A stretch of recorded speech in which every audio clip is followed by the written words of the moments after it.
feature that is introduced by MPL ID, which is very nice, by the way, for the international viewers out there. we're putting Mirko out of job. Because usually he would be the one in the interview, you know, translating for everyone. A very, very nice gesture. Only the winning interview. From our star don't boy. do loser interview. Yeah, only for winning interview. He doesn't care what the losers have to say. Yeah. No, don't care. Losers can't be choosers. I cared about that one. Vin, hey, very aware. Again, he said early, he's like, yeah, there was a lot of mistakes that we made in the draft, in the game, and RQ were the better team. I like that mentality. You know, we have to improve. There's a lot of things that we did Admitting defeat. wrong. Enemy team did better than us. Acknowledgement as well. Yeah. I think Evos are in good hands. Like, right now, questionable drafts, yes, like the chip, all that, probably a lot of components that were taken away from them. But the fact that he was aware of it and he was instantly like super vocal about it shows you like how good of a leader he can be later. Ex-Bigatron captain, by the way. Yes, sir. So, yeah. Gotta have some sympathy for Vin. Yeah. What do you think, Rashi? Yeah, you gotta have some sympathy for him for sure. Sympathy? You still get sympathy? You gotta respect the guy, dude. He's been around. He's done it. When they were showing up the goats earlier, his face was there. You gotta give the man his flowers. Legend. You know, Coming back. you can say that he hasn't really been doing well, but I mean, at least there from the interview, you can see that he's not beating around the bush. You know, he's having a straightforward approach. And I feel like in this kind of situation, the straightforward, the shortest route is like the most preferable. You know, just not go around all these excuses. Just, you know, admit and improve. Achievable with sympathy, because with sympathy, you can now enjoy tons of benefits from streaming, gaming, shopping, music to safe, internet browsing. It's all here because internet security is now a very, very sensitive problem, and sympathy solves that. Yes, you sir. need to browse safely because you don't want to get hacked. Because I know of a particular caster, a particular person that got his MLBB account hacked. Wow. Oh my lord. That's I wonder dangerous. who that is. I think I was the guy who broke the news to him through friends on the same squad. We're like, yo, I think this might be you, fam. I think this might be your account. It was unfortunate. You got it back, right, Rashi? Yeah, the guy was like, what? No way. And then I opened my phone. I was like, what? So it took a good like 2 months, and that was not fun, dude. Like, I need to be playing Mobile Legends. I couldn't for a month. How did you cope? I think I just started snacking, dude. Snacking. I just started, yes, sir. I just started munching all day, every day. With Yoritos, because Yoritos is a snack that not only boosts your mood instantly, but also makes you even stronger in the land of Dawn, because Yoritos X MPL now comes with Mobile Legends Diamond vouchers right inside the package. Get the snack, get the diamonds, push your ranks. It's easy, because Yoritos makes your day more fun. Look at him just munching over Yoritos. You see this? Only 3 more days for ranked season to end. So go ahead, chase your dreams, get the glory, get the immortals, man. The immortal points, man. Are you a 50? Are you 100? Or are you just honor? Like a scrub? You noob? Noobs? Are you noob? Have you ever touched Elite? Elite? Yeah. No, once. Not once. Once. You jumped into Grandmaster. When I downloaded the game for the first time. Okay. Well, Elite is the first rank, right? No, Warrior is the first rank. Oh my lord, Warrior, and then Elite, and then Master, and then Grandmaster. Grandmaster. Yeah, there you go. And then Epic, and then Mythic. I can't imagine being that low these days, man. Yeah. It is real. If you guys are still on Elite, get some help. Get some help and get some savings. Because if you want a secure future and, you know, possibly getting immortal one day, you need to start saving in gold. Just like me, the best marksman in MLBB. Say that again. Who's the best marksman? Me. Say that again. I got muted. That's cap. That's cap. That's cap. I got muted. He got muted. That's me. That's me. With just 200,000 IDR, you can only start saving with UBS gold bars. Don't forget to just save up on them gold bars because gold is very stable. Now, back to the MPL Arena. Don't forget to get your tickets because Dewa against Geek Fam will be played tomorrow on Sunday. 14 September 2025. Are they not playing after this? No. Geek tomorrow. Alter Ego. Oh. After this is Geek Alter Ego. I go for Kin. Kin. He's very good, yeah. Okay. He is freaking good. I like that. Geek versus Na'Vi too. Can Na'Vi keep up the momentum after yesterday? We gave them 1 game win. Andoryu is a monster. Gave them? Andoryu versus You see what Andoryu was doing? Gave them. We were allowing Andoryu to do that to us. Andoryu was clobbering Onyx yesterday on the Hayabusa. He was lore accurate Kakashi, bro. What about this though? Who's gonna? Is Kyo gonna be the one who faces Arfi, or is it actually going to be Kabooks? Kabooks, man. Do you miss out on Chiki? I do. Yeah. I miss Aaron and Fabian. Aaron, come back. Team needs you. We need that main season 14 lineup. Godiva. Man. No. Van. No. That's a face hugger. How is Godiva? I haven't seen him in a long He's good. He's an Evos screaming. fam now. Like he's a hardcore Evos fam. Really? Yeah. Wow. He said like Evos are gonna win M7, you know, all that. Seriously. Yeah. What about Bigatron? Good for him. That's where he's wrong. Exactly. Bigatron are obviously gonna win M7. Best team in the world. Is that at M7? Is that an M7 worthy ticket? M7 ticket worthy performance from RRQ earlier on? Earlier?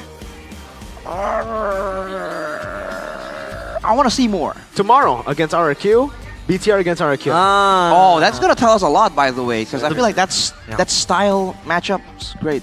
That's true. We'll queue up the last match of the day. It is Dewa against Alter Ego against Geek Fam. After this, right after the break, MPL ID Season 16. Don't go anywhere. We'll see you.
Ya, aku bareng. Ulang dong.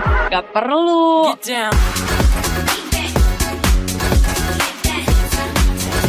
Guys, review.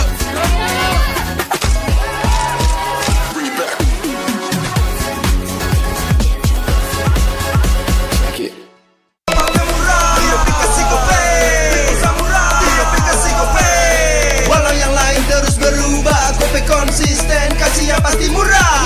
Tagihan murah, di aplikasi Gope, gratis transfer 100 kali per bulan. Download aplikasi Gope baru, nggak pakai lama. Dompet andalan gamers banyak damage-nya.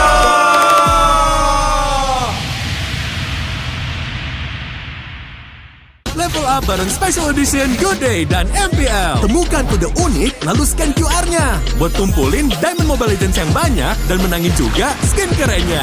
Cobain semua variannya sekarang. Sebotol Good Day bikin GG Good Day. Yo, Good Day MPL, woo, Good Day MPL, woo, Good Day MPL, yes, Good Day MPL, woo, Good Day MPL, yes, Good Day MPL. yo. Good day MPL. Oh. Aku udah nonton. Fix Hijin tuh jahat ke Minjun. Hijin kan emang gak mau pacaran sama papamu, mamamu, biarkan mereka digranat. Boom, ya, gue kena ghosting. Terus ditinggal nikah sama Hijin. Padahal mereka udah cium. Anak yang nakal. Saatnya kau dan aku pakai simpati buat nonton, musik, games, belajar, sampai belanja. Bisa pilih benefit sesuai keinginanmu. Tenang. Menang kalah, mabar bisa good time. Wah, good time Mobile Legends Bang Bang. Enak coklatnya, bikin semua bisa good time. Ini nih mainnya.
Ya, aku merem. Ulang dong.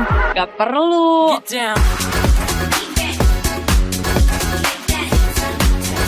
Guys, review.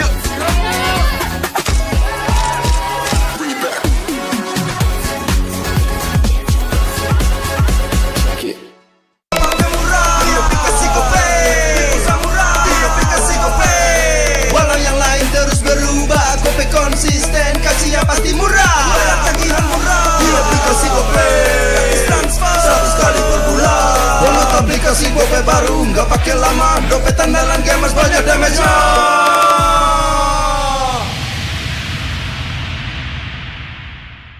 Level up bareng Special Edition Good Day dan MPL. Temukan kode unik, lalu scan QR-nya. Buat tumpulin Diamond Mobile Legends yang banyak dan menangin juga skin kerennya. Cobain semua variannya sekarang. Sebotol Good Day bikin GG Good Day. Yo, good day MPL. Woo, good day MPL. Woo, good day MPL. Yes, good day MPL. Woo, good day MPL. Yes, good day MPL. Yo, good day MPL. Oh. Aku udah nonton. Fix Hijin tuh jahat ke Minjun. Hijin kan emang gak mau pacaran sama papamu, mamamu, biarkan mereka digranat. Boom, ya, gue kena ghosting. Terus ditinggal nikah sama Hijin. Padahal mereka udah cium. Anak yang nakal. Saatnya kau dan aku pakai simpati buat nonton, musik, games, belajar, sampai belanja. Bisa pilih benefit sesuai keinginanmu. Wah, kalah lagi. Tenang. Menang kalah, mabar bisa good time. Wah, good time Mobile Legends Bang Bang. Enak coklatnya, bikin semua bisa good time. Ini nih mainnya.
Ya, aku merem. Ulang dong. Gak perlu.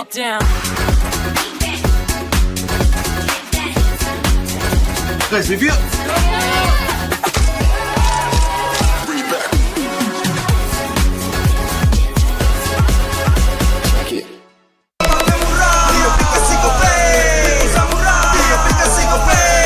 Walau yang lain terus berubah, Gope konsisten, kasihnya pasti murah. Tagihan murah di aplikasi Gope, transfer 100 kali per bulan. Download aplikasi Gope baru, nggak pakai lama. Dompet andalan gamers banyak damage-nya.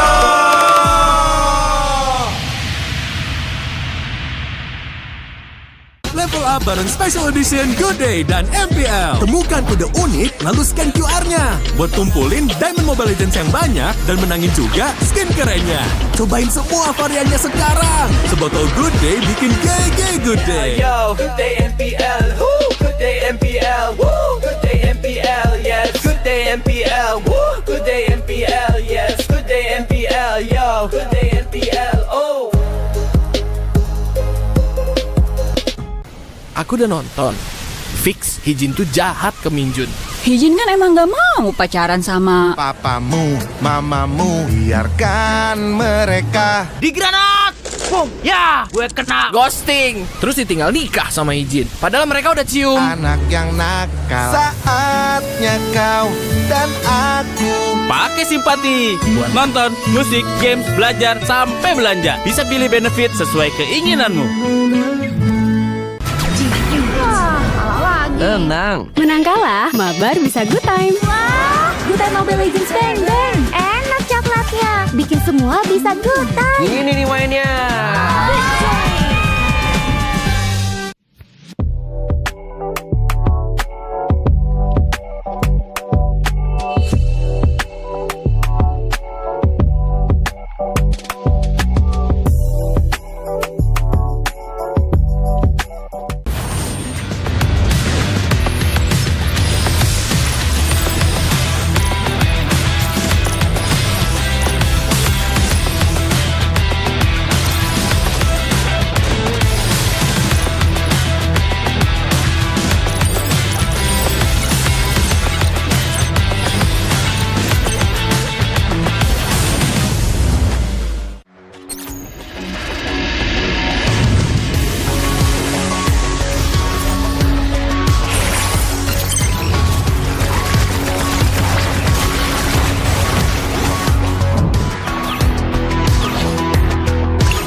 Ya, aku merem. Ulang dong.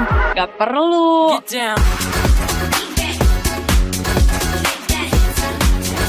Guys, review.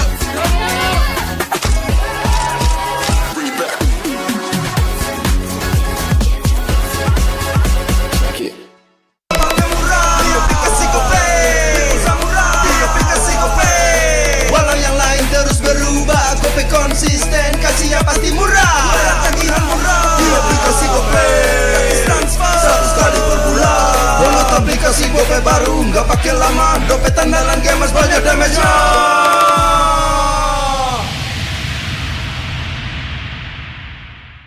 Level up bareng Special Edition Good Day dan MPL. Temukan kode unik lalu scan QR-nya buat kumpulin Diamond Mobile Legends yang banyak dan menangin juga skin kerennya. Cobain semua variannya sekarang. Sebotol Good Day bikin GG Good Day. Yo, Good Day MPL, woo, Good Day MPL, woo, Good Day MPL, yes, Good Day MPL, woo, Good Day MPL, yes, Good Day MPL, yo, Good Day MPL, oh. Aku udah nonton. Fix Hijin tuh jahat ke Minjun. Hijin kan emang gak mau pacaran sama Papamu, mamamu, biarkan mereka. Di granat! Boom! Ya! Gue kena ghosting. Terus ditinggal nikah sama Hijin. Padahal mereka udah cium. Anak yang nakal. Saatnya kau dan aku. Pakai simpati buat nonton, musik, games, belajar, sampai belanja. Bisa pilih benefit sesuai keinginanmu. Tenang. Menang kalah, mabar bisa good time. Wah, good time Mobile Legends bang bang. Enak coklatnya, bikin semua bisa good time. Ini nih mainnya.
Ya, aku bareng. Ulang dong.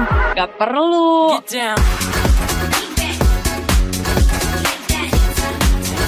Guys, review.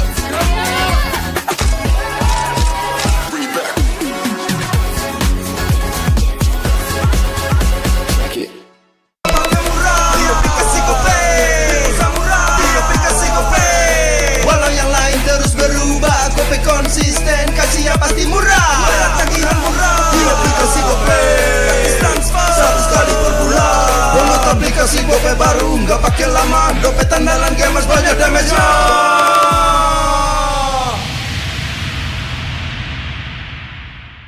Level up bareng Special Edition Good Day dan MPL. Temukan kode unik lalu scan QR-nya buat kumpulin Diamond Mobile Legends yang banyak dan menangin juga skin kerennya.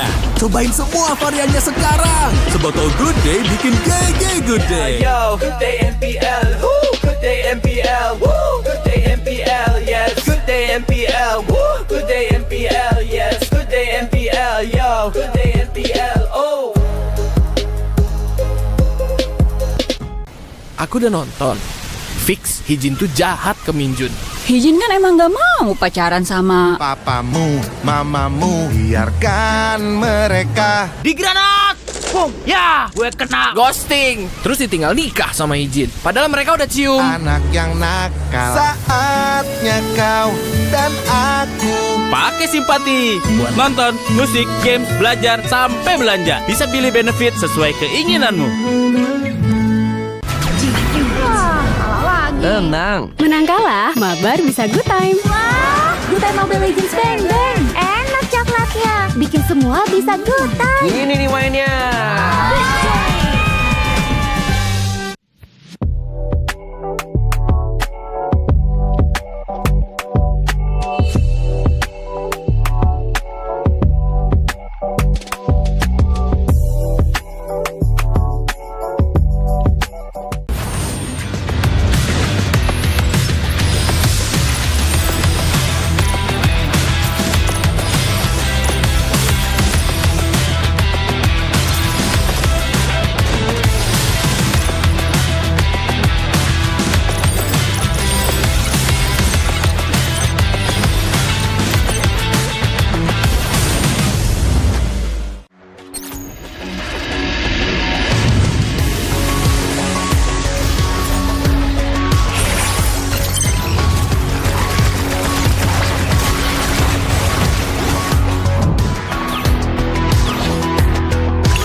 Ya, aku merem. Ulang dong. Gak perlu.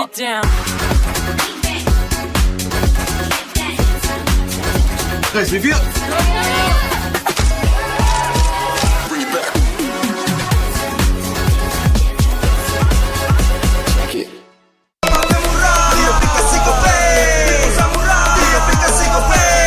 Walau yang lain terus berubah, Gope konsisten, kasihnya pasti murah. Tagihan murah, di aplikasi Gope transfer 100 kali per bulan. Download aplikasi Gope baru, nggak pakai lama. Dompet andalan gamers banyak damage-nya.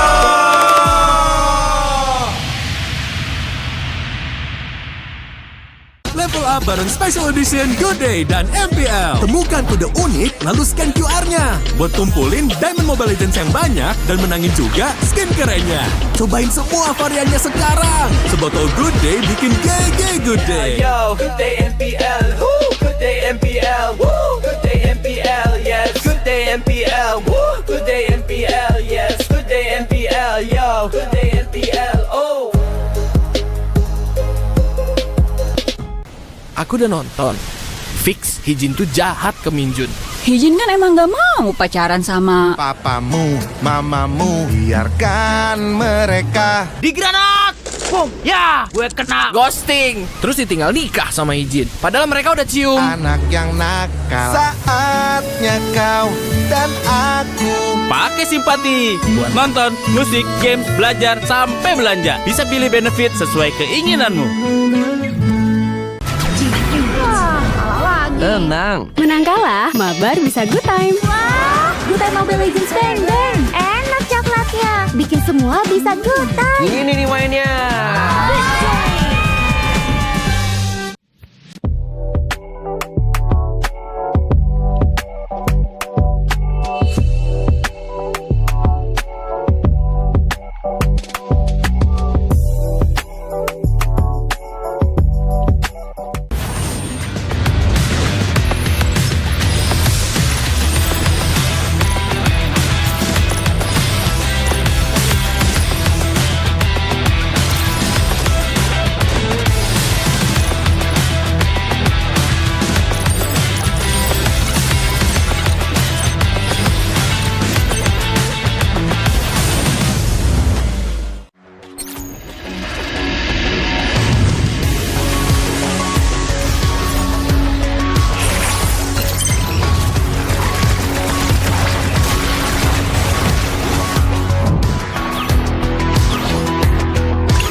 Ya, aku merem. Ulang dong.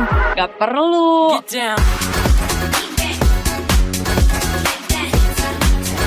Guys, review.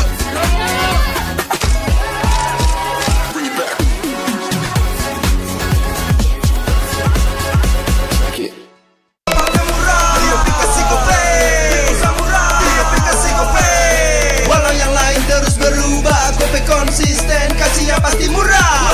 Tagihan murah, di aplikasi gope transfer 100 kali per bulan. Download aplikasi gope baru, nggak pakai lama. Dompet andalan gamers banyak damage-nya.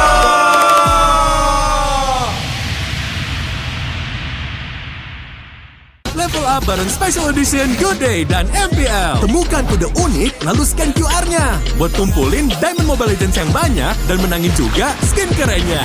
Cobain semua variannya sekarang. Sebotol Good Day bikin GG Good Day. Yo, Good Day MPL, woo, Good Day MPL, woo, Good Day MPL, yes, Good Day MPL, woo, Good Day MPL, yes, Good Day MPL, yo, Good Day MPL, oh. Aku udah nonton. Fix, Hijin tuh jahat ke Minjun. Hijin kan emang gak mau pacaran sama Papamu, mamamu, biarkan mereka. Di granat! Boom! Ya, gue kena ghosting. Terus ditinggal nikah sama Hijin. Padahal mereka udah cium. Anak yang nakal. Saatnya kau dan aku. Pakai simpati. Buat nonton, musik, game, sampai belanja. Bisa pilih benefit sesuai keinginanmu. Tenang. Menang kalah, mabar bisa good time. Wah, good time Mobile Legends Bang Bang. Enak coklatnya, bikin semua bisa good time. Ini nih mainnya.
Ya, aku merem. Ulang dong.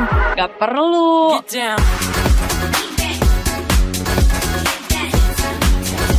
Guys, review.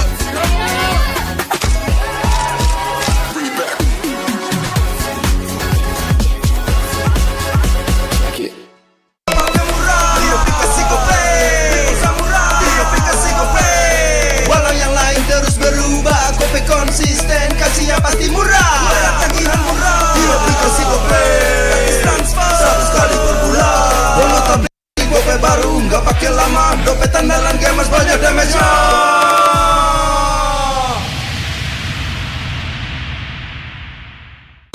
bareng Special Edition Good Day dan MPL. Temukan kode unik lalu scan QR-nya buat kumpulin Diamond Mobile Legends yang banyak dan menangin juga skin kerennya.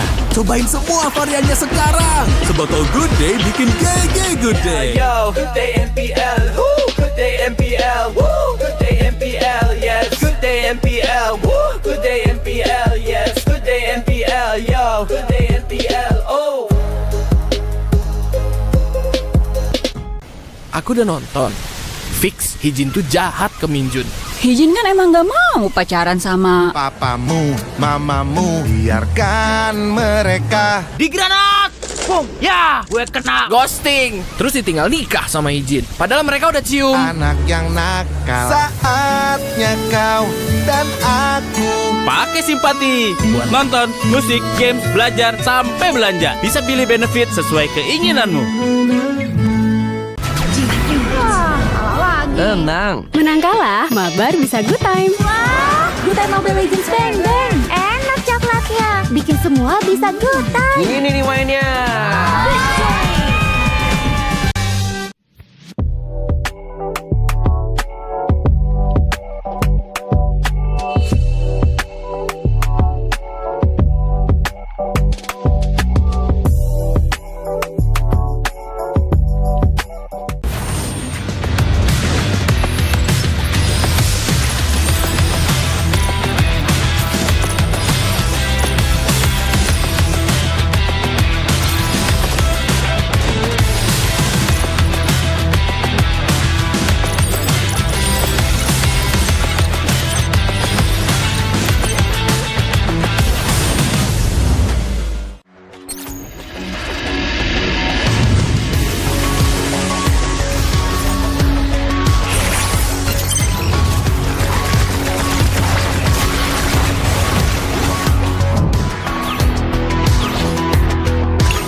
Ya, aku merem. Ulang dong. Gak perlu.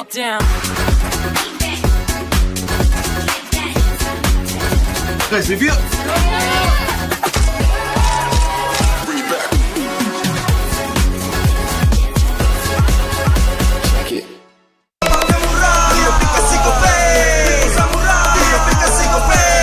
Walau yang lain terus berubah, Gope konsisten, kasihnya pasti murah. Tagihan murah, di aplikasi Gope transfer 100 kali per bulan. Download aplikasi Gope baru, nggak pakai lama. Dompet andalan gamers banyak damage-nya.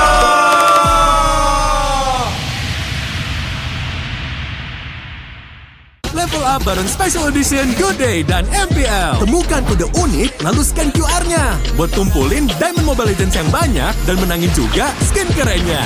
Cobain semua variannya sekarang. Sebotol Good Day bikin GG Good Day. Yo, Good Day MPL, woo, Good Day MPL, woo, Good Day MPL, yes, Good Day MPL, woo, Good Day MPL, yes, Good Day MPL, yo, Good Day MPL, oh. Aku udah nonton. Fix Hijin tuh jahat ke Minjun. Hijin kan emang gak mau pacaran sama Papamu, mamamu, biarkan mereka. Di granat! Boom, ya, gue kena ghosting. Terus ditinggal nikah sama Hijin. Padahal mereka udah cium. Anak yang nakal, saatnya kau dan aku Pakai simpati buat nonton, musik, games, belajar, sampai belanja. Bisa pilih benefit sesuai keinginanmu. Tenang. Menang kalah, mabar bisa good time. Wah, good time Mobile Legends bang bang. Enak coklatnya, bikin semua bisa good time. Ini nih mainnya.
Ya, aku merem. Ulang dong. Gak perlu.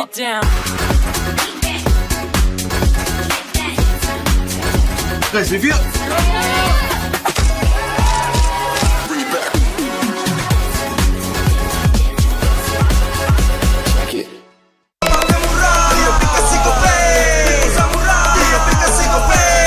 Walau yang lain terus berubah, Gope konsisten, kasihnya pasti murah. Tagihan murah, di aplikasi Gope. Transfer 100 kali per bulan. Download aplikasi Gope baru, nggak pakai lama. Dompet andalan gamers banyak damage-nya.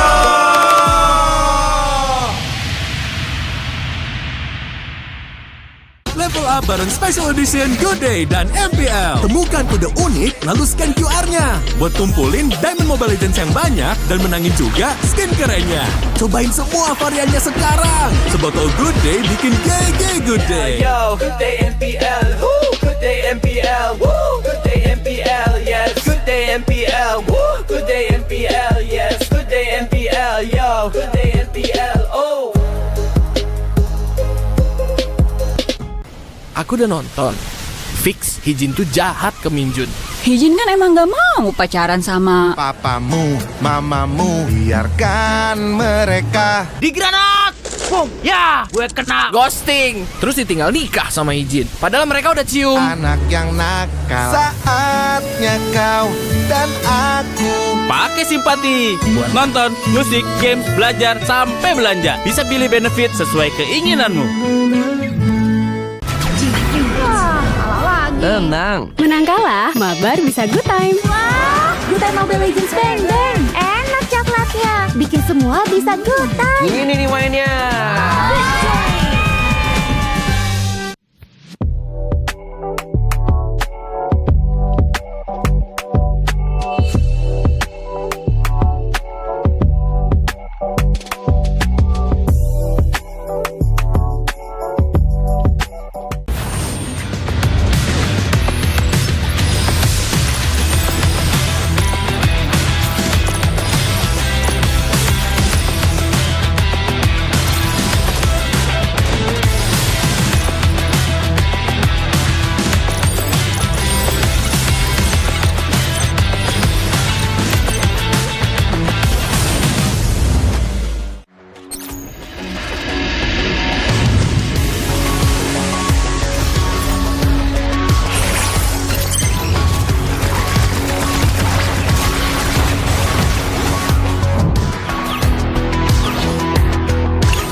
Ya, aku merem. Ulang dong.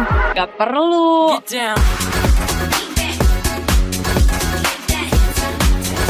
Guys, review.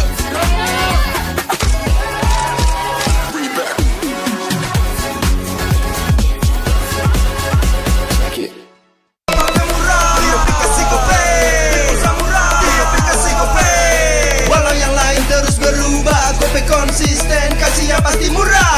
Tagihan murah, di aplikasi Gope. Transfer 100 kali per bulan. Download aplikasi Gope baru, nggak pakai lama. Dompet andalan gamers banyak damage-nya.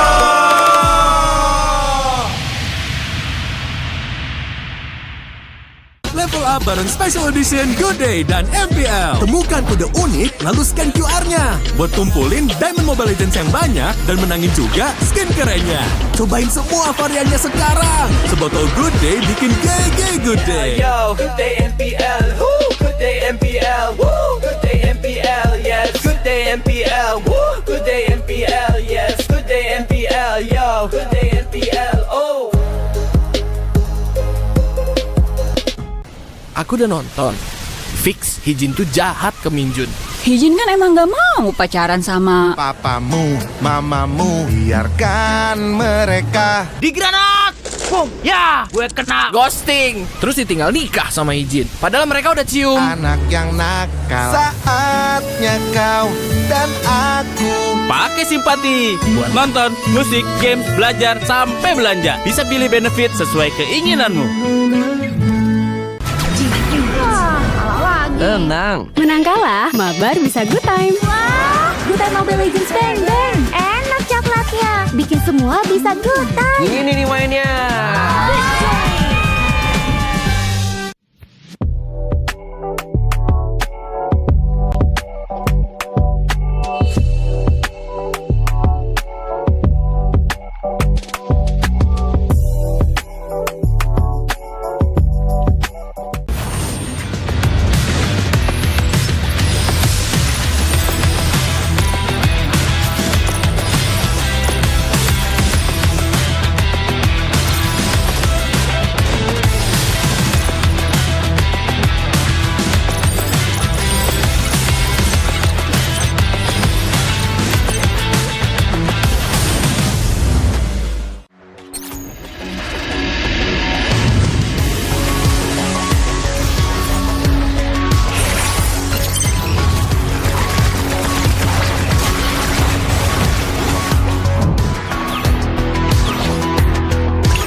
Ya, aku merem. Ulang dong.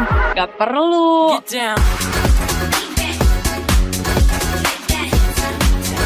Guys, review.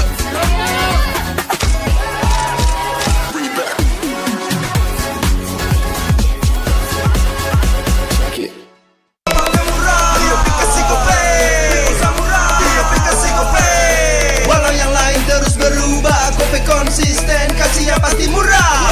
Tagihan murah, di aplikasi Gope. Transfer 100 kali per bulan. Download aplikasi Gope baru, nggak pakai lama. Dompet andalan gamers banyak damage-nya.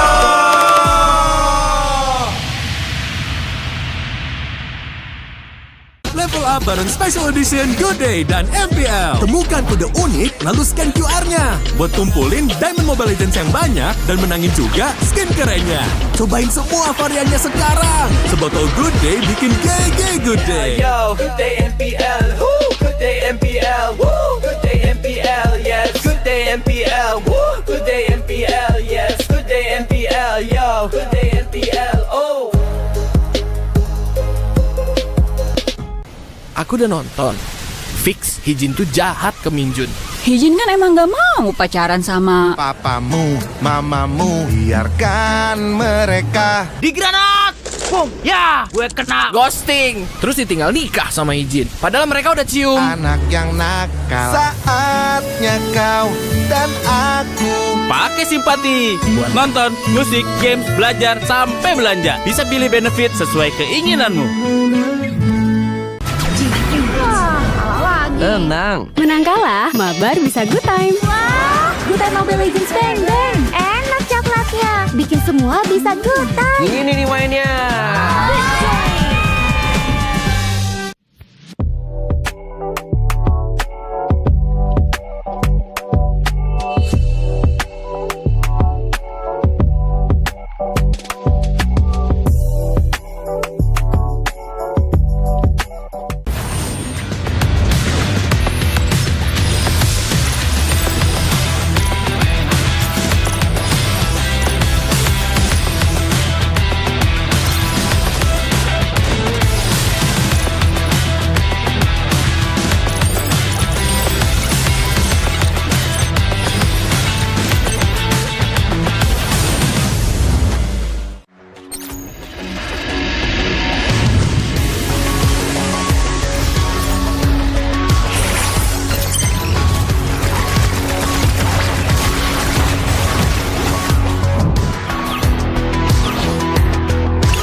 Ya, aku merem. Ulang dong.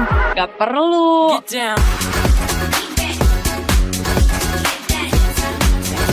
Guys, review.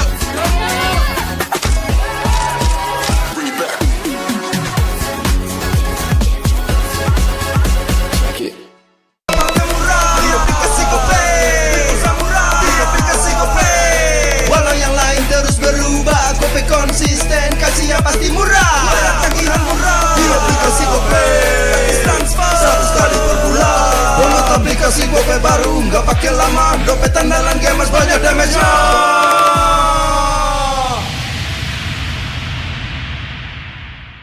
Level up bareng Special Edition Good Day dan MPL. Temukan kode unik lalu scan QR-nya buat tumpulin Diamond Mobile Legends yang banyak dan menangin juga skin kerennya.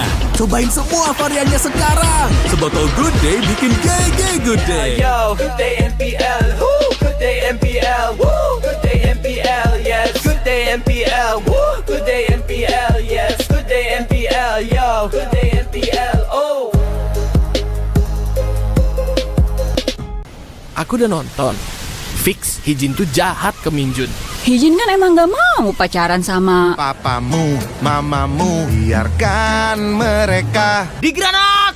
Boom! Ya, gue kena ghosting. Terus ditinggal nikah sama Hijin. Padahal mereka udah cium. Anak yang nakal. Saatnya kau dan aku.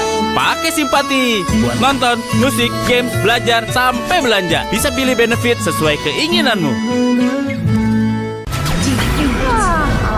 Tenang. Menang kalah, mabar bisa good time. Wah, good time Mobile Legends Bang Bang. Enak coklatnya, bikin semua bisa good time. Ini nih mainnya.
Ya, aku merem. Ulang dong. Gak perlu.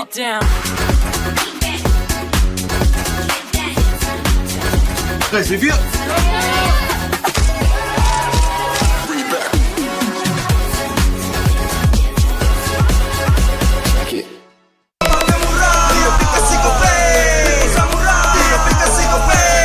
Walau yang lain terus berubah, Gope konsisten, kasihnya pasti murah.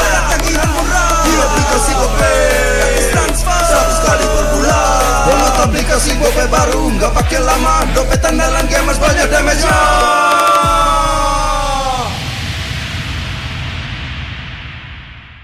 Level up bareng Special Edition Good Day dan MPL. Temukan kode unik, lalu scan QR-nya. Buat kumpulin Diamond Mobile Legends yang banyak dan menangin juga skin kerennya.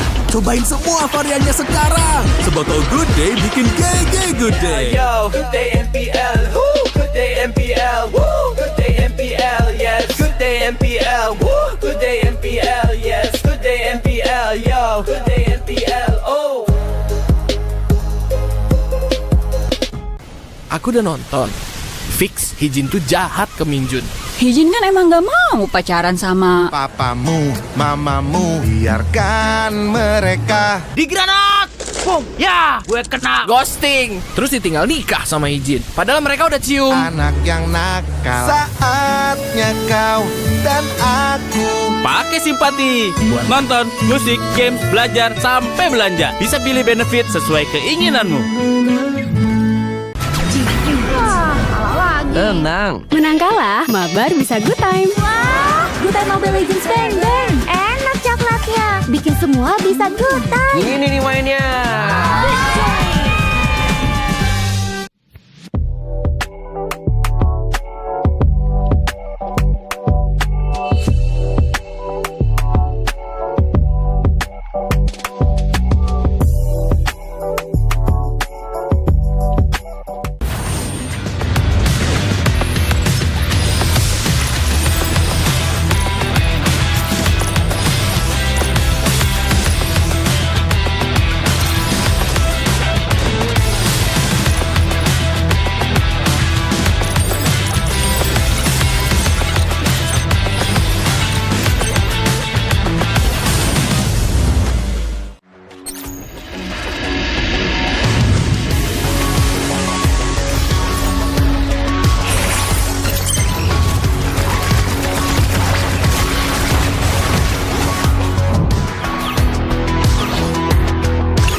Ya, aku merem. Ulang dong. Gak perlu.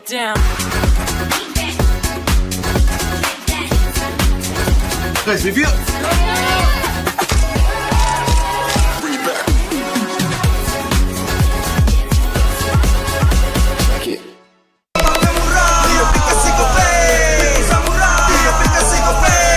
Walau yang lain terus berubah, Gope konsisten, kasihnya pasti murah. Tagihan murah, di aplikasi Gope transfer 100 kali per bulan. Download aplikasi Gope baru, nggak pakai lama. Dompet andalan gamers banyak damage-nya.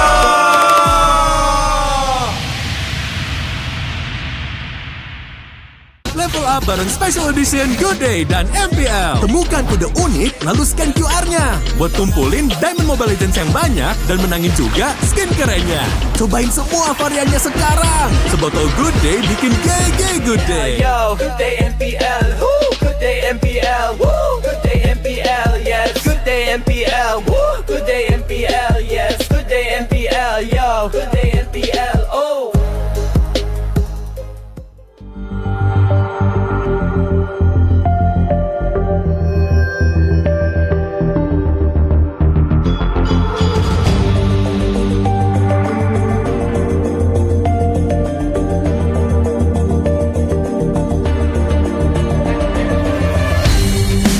Kan berdiri dan terus berlari, terus ke arah puncak tertinggi.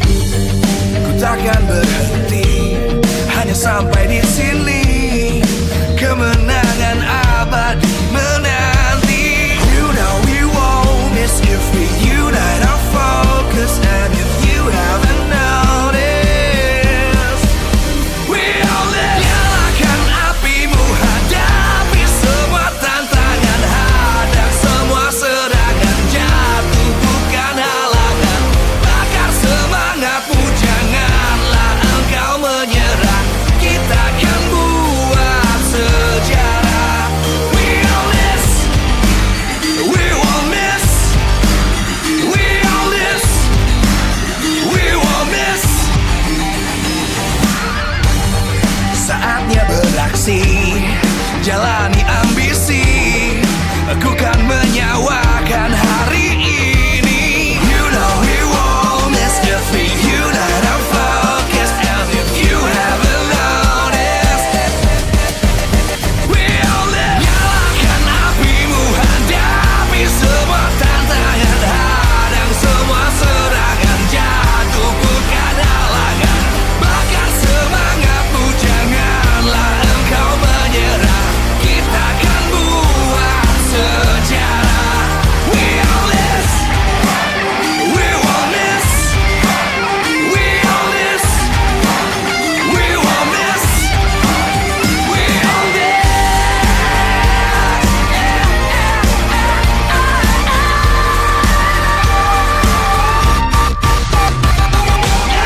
Nyalakan apimu, hadapi semua tantangan, hadang semua serangan, jatuh bukan halangan. Bakar semangatmu, janganlah engkau menyerah. Kita akan buat sejarah. We all miss.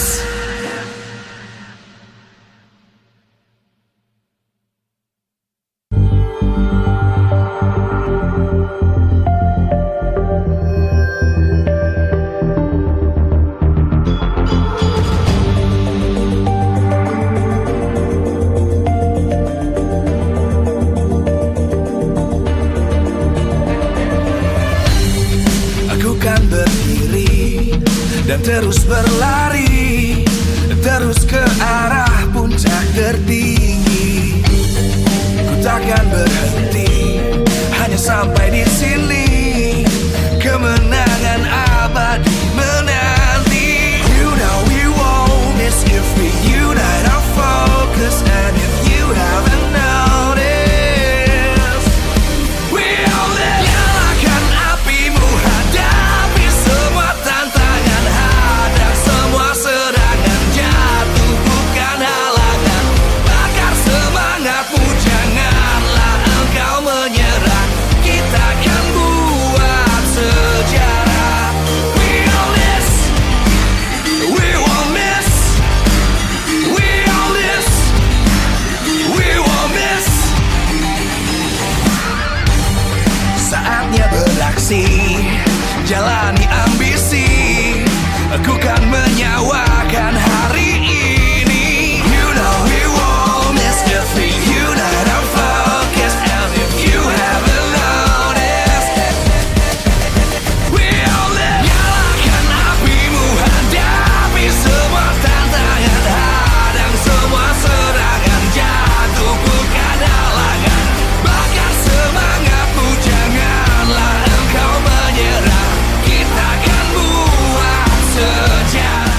from MPL Arena, Jakarta. MPL Indonesia Season 16 is powered by Montage. Supported by Esports Federation of Indonesia. Presented by official tournament smartphone, Samsung Galaxy. Official e-wallet, GoPay. Official coffee, Good Day.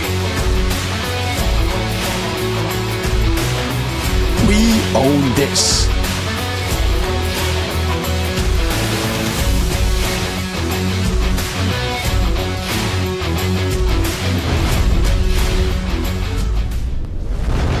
MPL Indonesia untuk match terakhir pada hari ini bersama aku lagi Eterna, dan di sini kita ada di Backrooms bersama Beloyski untuk mempersiapkan match antara Alter Ego dan juga Geek. So once again welcome Beloyski. Halo Eterna. Halo BBB, Triple B nih ada di sini untuk kita agak diskusi sedikit ya. Karena kita pengen tahu sebenarnya Beloyski. Kita melihat dari week yang pertama Geek looking strong, masuk ke week 2, week ketiga kok kayak ada yang berubah ya. Agak shaky, kenapa nih Geek Fam sebenarnya? Pertama kali kita kan lawan Onyx dan menurut aku tuh kita kalah karena mereka emang jago. Benar-benar jago, dan kalau menurut aku kita belum siap buat lawan kalian aja lah. Terus habis itu kita lawan BTR dan kita cukup kaget tiba-tiba online. Nah terus di situ chaosnya kita comms-nya nggak bagus, nggak jalan, terus nggak ada adrenalin, jadi ya itu. Jadi ada efek dampak dari bermain online ya? Iya betul. Emang sebenarnya kalau main online ke comms ngaruhnya di mana sih? Sebenarnya online tuh sebenarnya harusnya tuh comms kita lebih bagus, tapi malah hancur di situ karena nggak tahu kenapa. Tapi ya aku nggak mau salahin siapapun, pokoknya kita banyak miscom aja terutama ya itu. Oke, karena kita melihat ada beberapa hari yang lalu, kalau misalkan ada video viral nih tentang Beloyski, ada Beloyski agak sedikit marah-marah, mungkin lebih ke kecewa ya teman-teman ya. What happened di momen itu, apa yang terjadi di momen itu, dan rasanya berbeda nggak sekarang anak-anak untuk hari ini? Kalau dibanding hari ini ya pasti lebih udah bagus lebih jauh lah. Tapi kalau soal yang itu aku kecewa sama mereka, soalnya ya karena comms kita pas di online gak benar-benar, mereka nggak dengerin, dan aku kecewa karena biasanya mereka selalu dengerin aku gas atau enggak. Tapi ya balik lagi itu cuman cara aku buat mereka bangun lagi lah, soalnya mulai batu dikit-dikit jadi ya harus dimarahin dikit aja, tapi ya habis itu baikan aja lagi. Oke, mulai batu harus dimarahin sedikit ya. Berarti kalau misalkan sekarang kita offline, kita bisa expect performa Geek Fam week 1? Semoga, soalnya kita tuh lebih ternyata lebih kuat kalau offline karena comms kita kalau ada headset lebih bagus. Lucu juga ya, banyak banget tim yang lebih jago online mungkin karena less pressure. Di sini dia malah butuh pressure-nya ya. Iya. Emang suka pressure timnya? Iya, bingung juga. Kemarin sih nggak suka pressure, tapi sekarang kayaknya udah lebih suka ada pressure sih. Lebih suka ada pressure, oke. Ada pressure nggak sih ngomong-ngomong, karena kan selanjutnya, apalagi next week, kita akan kedatangan perubahan besar nih. Project Next akan datang untuk week yang kelima. Kira-kira tanggapan Beloyski tentang patch ini gimana nih? Apakah akan memperkuat Geek atau mungkin malah memperlemah Geek? Sebenarnya belum lihat kan, soalnya belum scrim. Tapi kalau menurut aku itu sangat fleksibel yang patch baru, apalagi yang Romernya udah bisa dapat gold lebih banyak. Dan kalau dari aku sih aku senang ya Romer akhirnya dapat gold gitu. Yes. Lebih banyak, bukan pasif doang, harus lu cari vision atau gimana ya itu. Tapi berarti kalau kayak gitu power kah untuk hero-hero Romer yang mungkin lebih butuh banyak uang? Lebih item base mungkin? Harusnya iya, bakal lebih inilah. Kalau Romernya gawe ya harusnya lebih berimpactful. Oke, interesting. Kalau misalkan dari segi mapnya, menurut Beloyski gimana? Kan kita ada map yang ada kabutnya, bukan kabut ya, cloud bahasa Indonesia apa sih? Iya, itu yang bisa terbang di belakang. Iya benar, terus ada yang grass, ada yang tembok, ada yang rivernya cepet juga. Menurut Beloyski yang mana sih yang paling menarik? Kalau saya dari POV Romer pasti yang paling suka yang cloud sih. Soalnya biasanya kan harus pintar-pintar cari posisi di belakang, tapi kadang kan dicek bushnya kan. Tapi sekarang tinggal pakai itu aja langsung bisa flank. Jadi ya seru aja sih, coba pengen lihat kayak gimana cara pro player adjust. Oke, menarik karena mungkin banyak orang yang mengira Beloisky akan lebih prefer yang bush, lebih ke grass. Karena di grass kan hero-hero kayak Natalia, hero-hero kayak Saber, which are your heroes, itu akan lebih popular gitu. Iya, tapi balik lagi kita belum lihat. Jadi ya aku sebenarnya penasaran juga pakai hero damage lebih banyak karena dapat gold dan dapat lebih banyak ambush. Bakalan seru sih ini kayaknya. Oke, kalau gitu sebelum melawan Alter Ego, mungkin ada pesan untuk tim Alter Ego? Buat pesan lawan Alter Ego paling sama Hijume lah. Hijume, Ya, oke. Apa nih pesannya? Kasih aku poin. Kasih aku poin. Kalau enggak, nanti aku tabrakin dia anomalinya. Aku bantai dia. Aku bantai dia, oke. Itu dia dari Beloisky, ini akan menjadi match yang sangat seru. Kalau gitu kita akan melihat siapa yang akan menang match selanjutnya.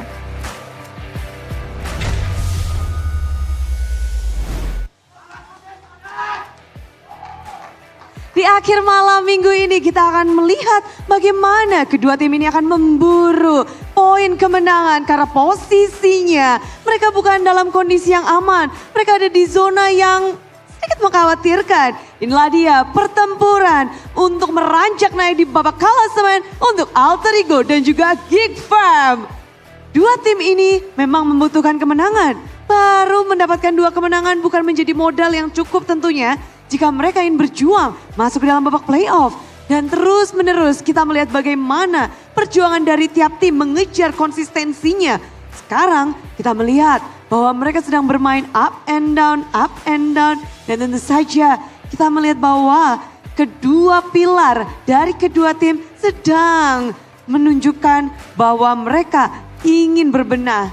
Dan hari ini sebelum kita melihat bagaimana pertarungan dari kedua tim, izinkan Budi mengucapkan terima kasih kepada semua super fans yang hadir di MPL Arena dan khususnya kepada para sponsor dan partner karena MPL Indonesia Season 16 powered by Munton, supported by PBSI, presented by Official Turnamen Smartphone, Samsung Galaxy, Official e-wallet GoPay, Official Coffee, Good Day, dan partner ini sports ada Simpati, Dunia Games, Games Max, dan juga Good Time. Bersama dengan advertiser, Kacang Sukro dan juga Yoritos. Ditambah supplier kita, Head and Shoulder, UBS Gold, lalu Royal Skirt dan juga Imaginary. Dan bagaimana kedua tim ini akan berjuang mencari poin. Match yang akan menentukan akankah mereka bertahan di posisi 6-7 atau mereka akan menaik ke klasemen di posisi yang lebih baik. Inilah dia penutupan di hari yang kedua, minggu yang keempat, Alter Ego dan Geek Fam.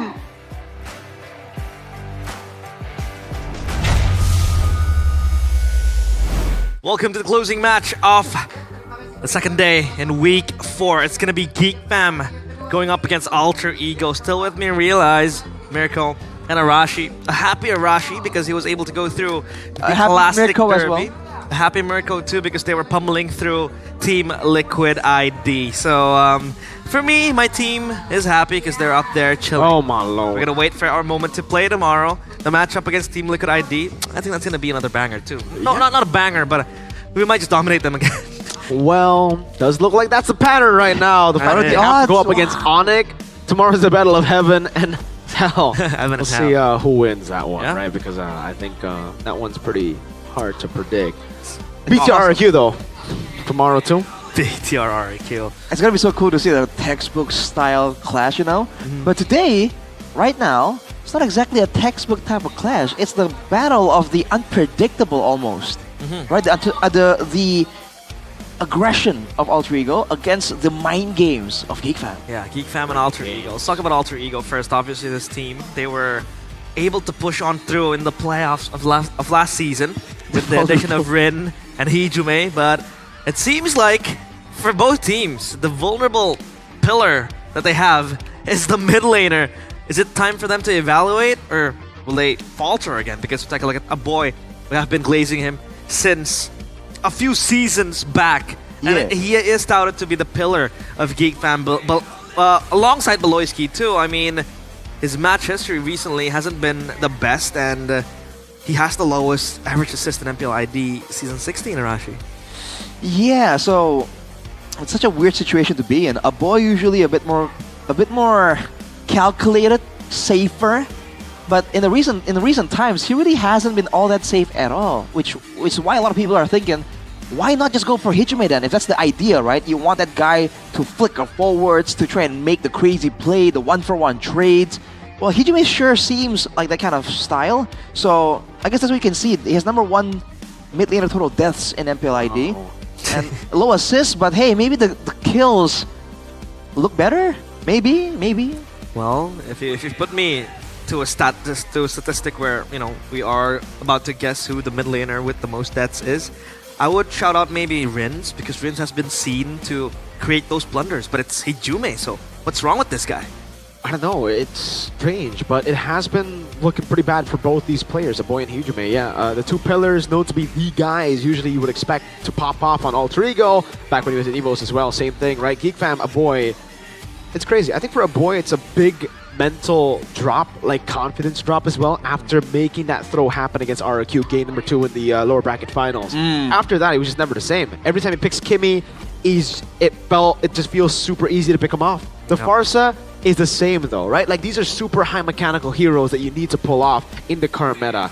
And unfortunately for Aboy, it hasn't worked out. I think he's better on just utility picks. But even then, as I say that, he was also beaten up by BTR quite badly on the utility picks.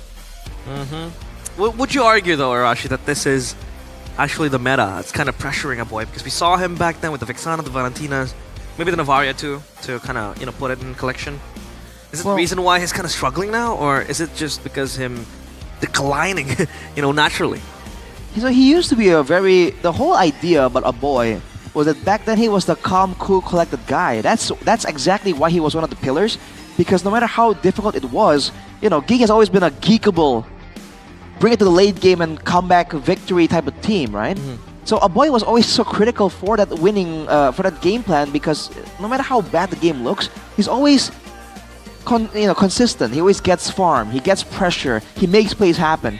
So I think there's no other explanation but to say that he has declined a little bit, right? Because that exact factor that made him so important is no longer there, at least for now, right? He can still, you know, shape back up and whatnot, but there's certainly something more to this. It's not just the meta. I don't think you can just blame the whole Aboy slump on the meta currently. What about you, Mirko? You really like Aboy as a player. You talked about it in broadcast multiple times that he is a very talented player. But what is wrong with Aboy so far? You know what? I actually have to go back and agree with Arashi. It's not just Aboy, it's Aboy and Gobs. Both these guys have been underperforming. Yes, Aboy hasn't really been able to perform that well, but Gobs too.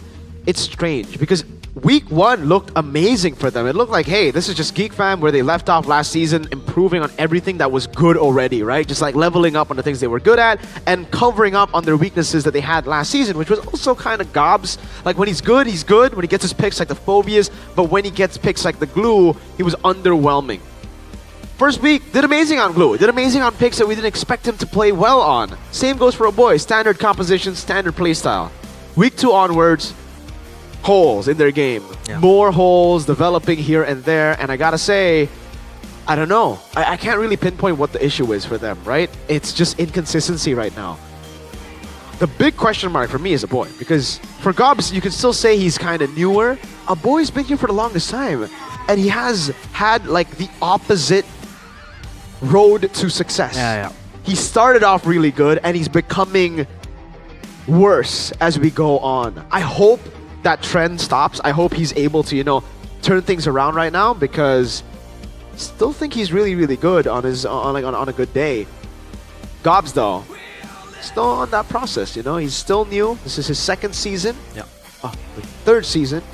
This is the time that he needs to start popping off though. Hijume, this one I think is a team. They have, I think to this day, they haven't decided who the strongest lineup is. We've seen him with Yasuke, we've seen him out of the lineup completely with Cyrus, we've seen him with Rin. It's just so many. Oh, we've seen him with Van, Ivan, and also Alec. So what's the main lineup? I don't think we can really just blame it on Hijume, knowing that everybody's been changing around him. let's circle back to Hijume.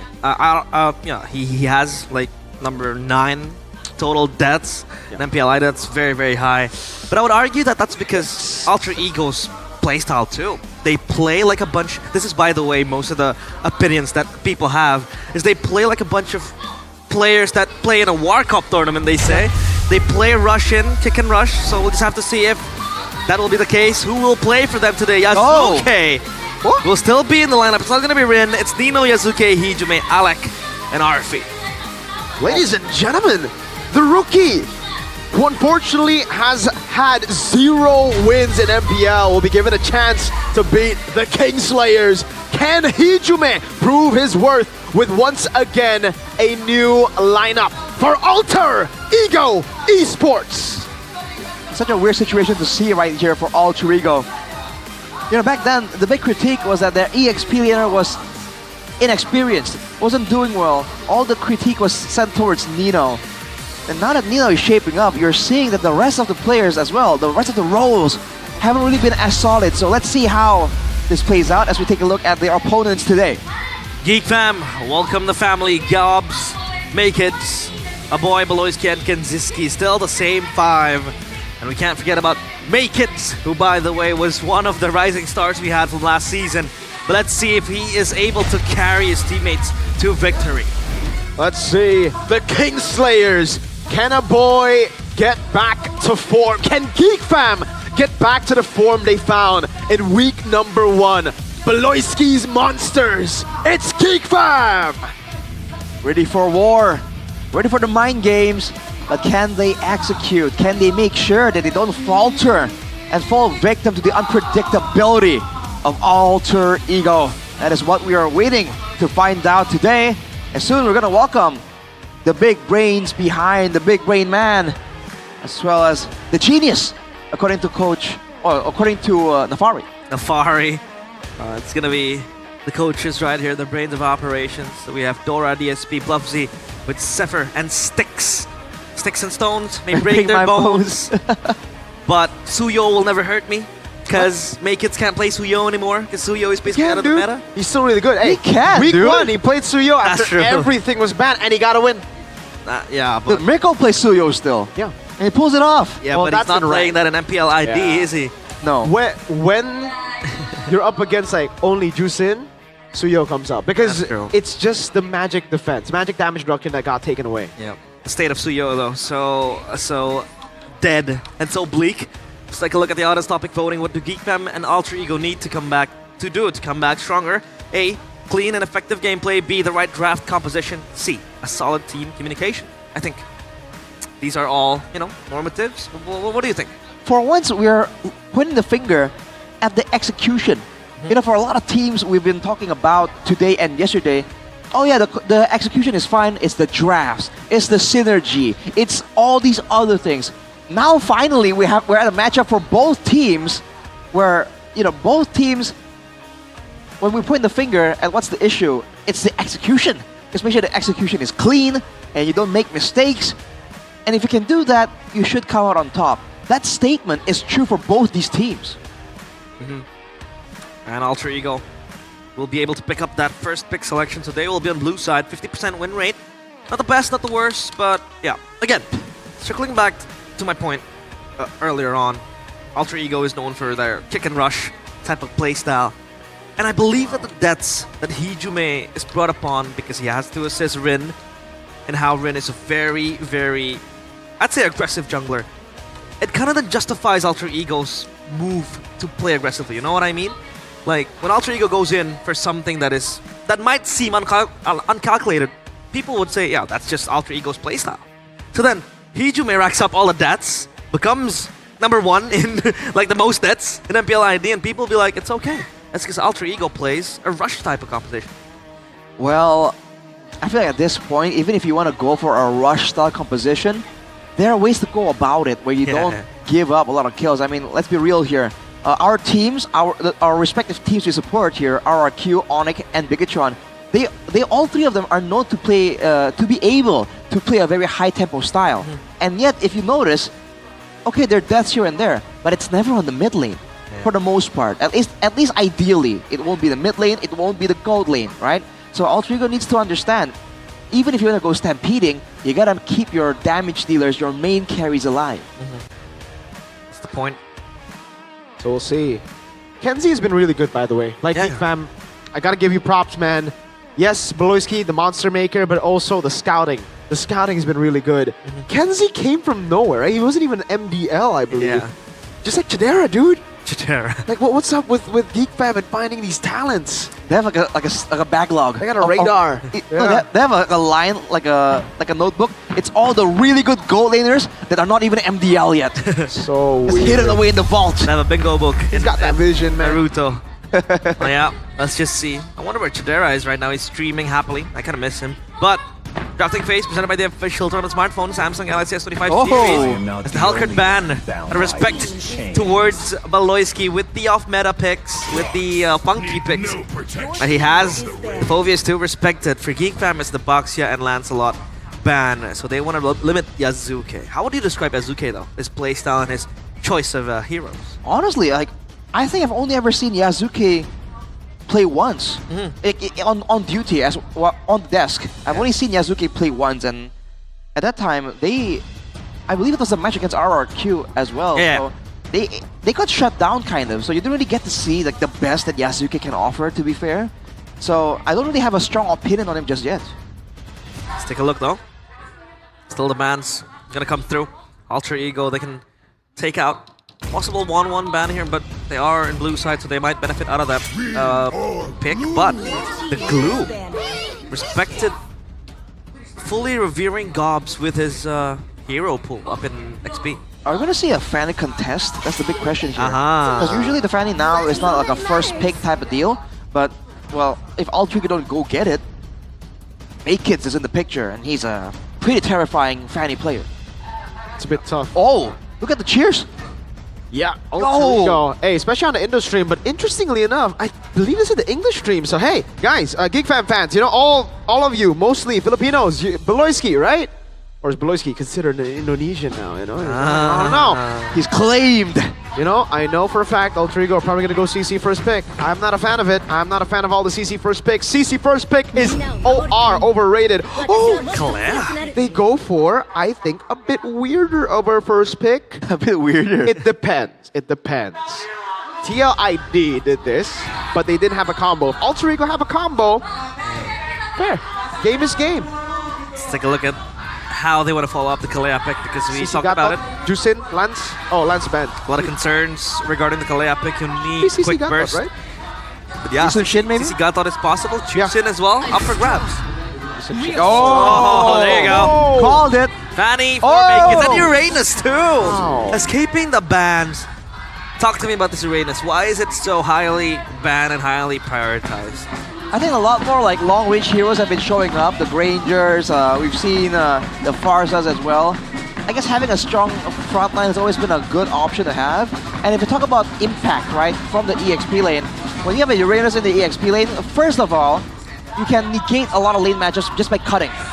You can rotate fast with the dashes, and you can stay in lane almost indefinitely. You can just let the minions hit you and regen, and you're not really that easy to kill either. So you have this full package of like a strong EXP lane that can't really do anything too crazy if you're going standard. If you win, you can really shut down a lot of offense. If you stay even, then at least you're kind of a troublesome hero to gank, to try and set behind. When you go Uranus, you basically want to play Snowball, you want to basically want to play through tempo. So they're feeling they're going to win out the early game. Thing is, how do you guarantee that? Because Alter Ego, I think, have the more convincing draft for early game right now. The Yi Sun Shin, amazing level 4. Kalea as well, a way to lock the Fanny down. Geek Fam don't really have a combo right now, even with the Fanny, right? Kimmy. Oh.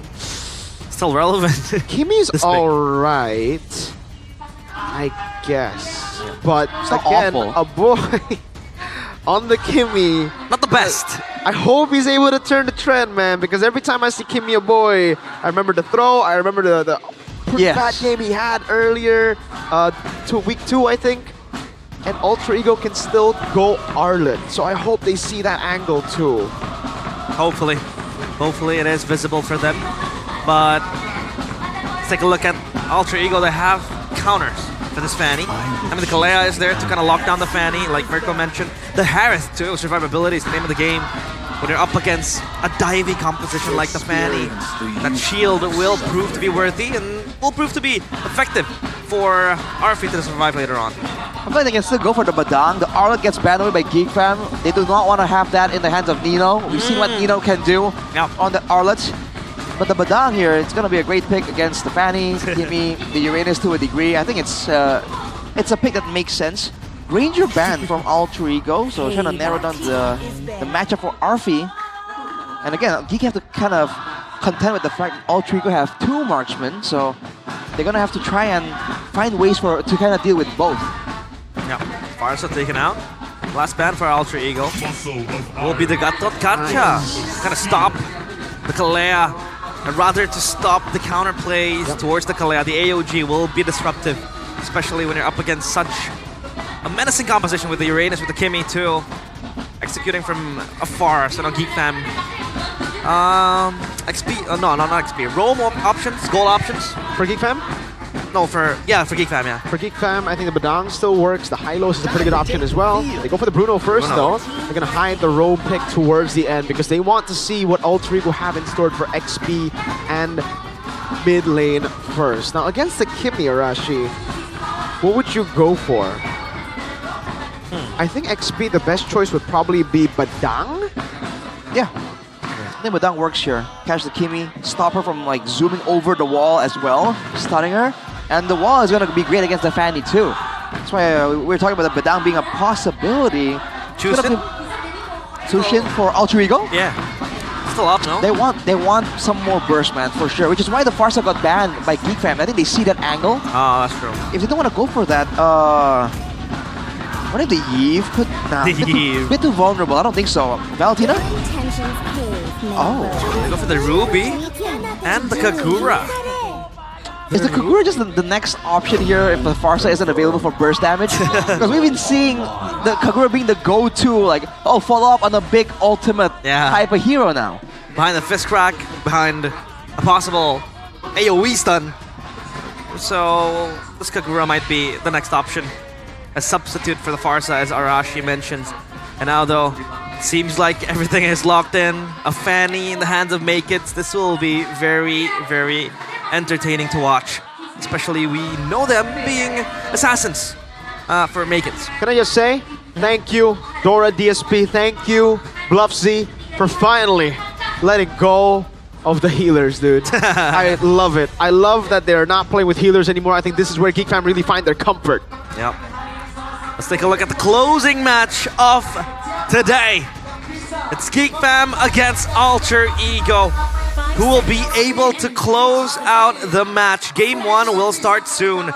Into the Land of Dawn we go. All right, see the moves already. The setup for Geek Fam to really get the mid lane contest. It's going to be an interesting matchup here. The continuous damage of the Kimmy against the burst and poke of the Kagura. Veteran and Youngblood, Nino versus Gobs. See if Gobs can shape up against a Nino that's been performing well. Both these heroes have sustained, but of course, once healing, once spell, lifesteal. Yep, Gobs nominated to be one of the most improved player back in season 15. And was able to prove himself for quite some time. Make it to the Fanny. We'll get Pryo. Oh, up top! First blood to Alec. You gotta respect the Kalea, dude. So much base damage, especially when Concussive Blast is up. And that's free for Alter Ego. Well, we were hoping he would break a leg, but here he is, man. That's a great statement in the early game. Good pressure for Kenziski, towards Kenziski.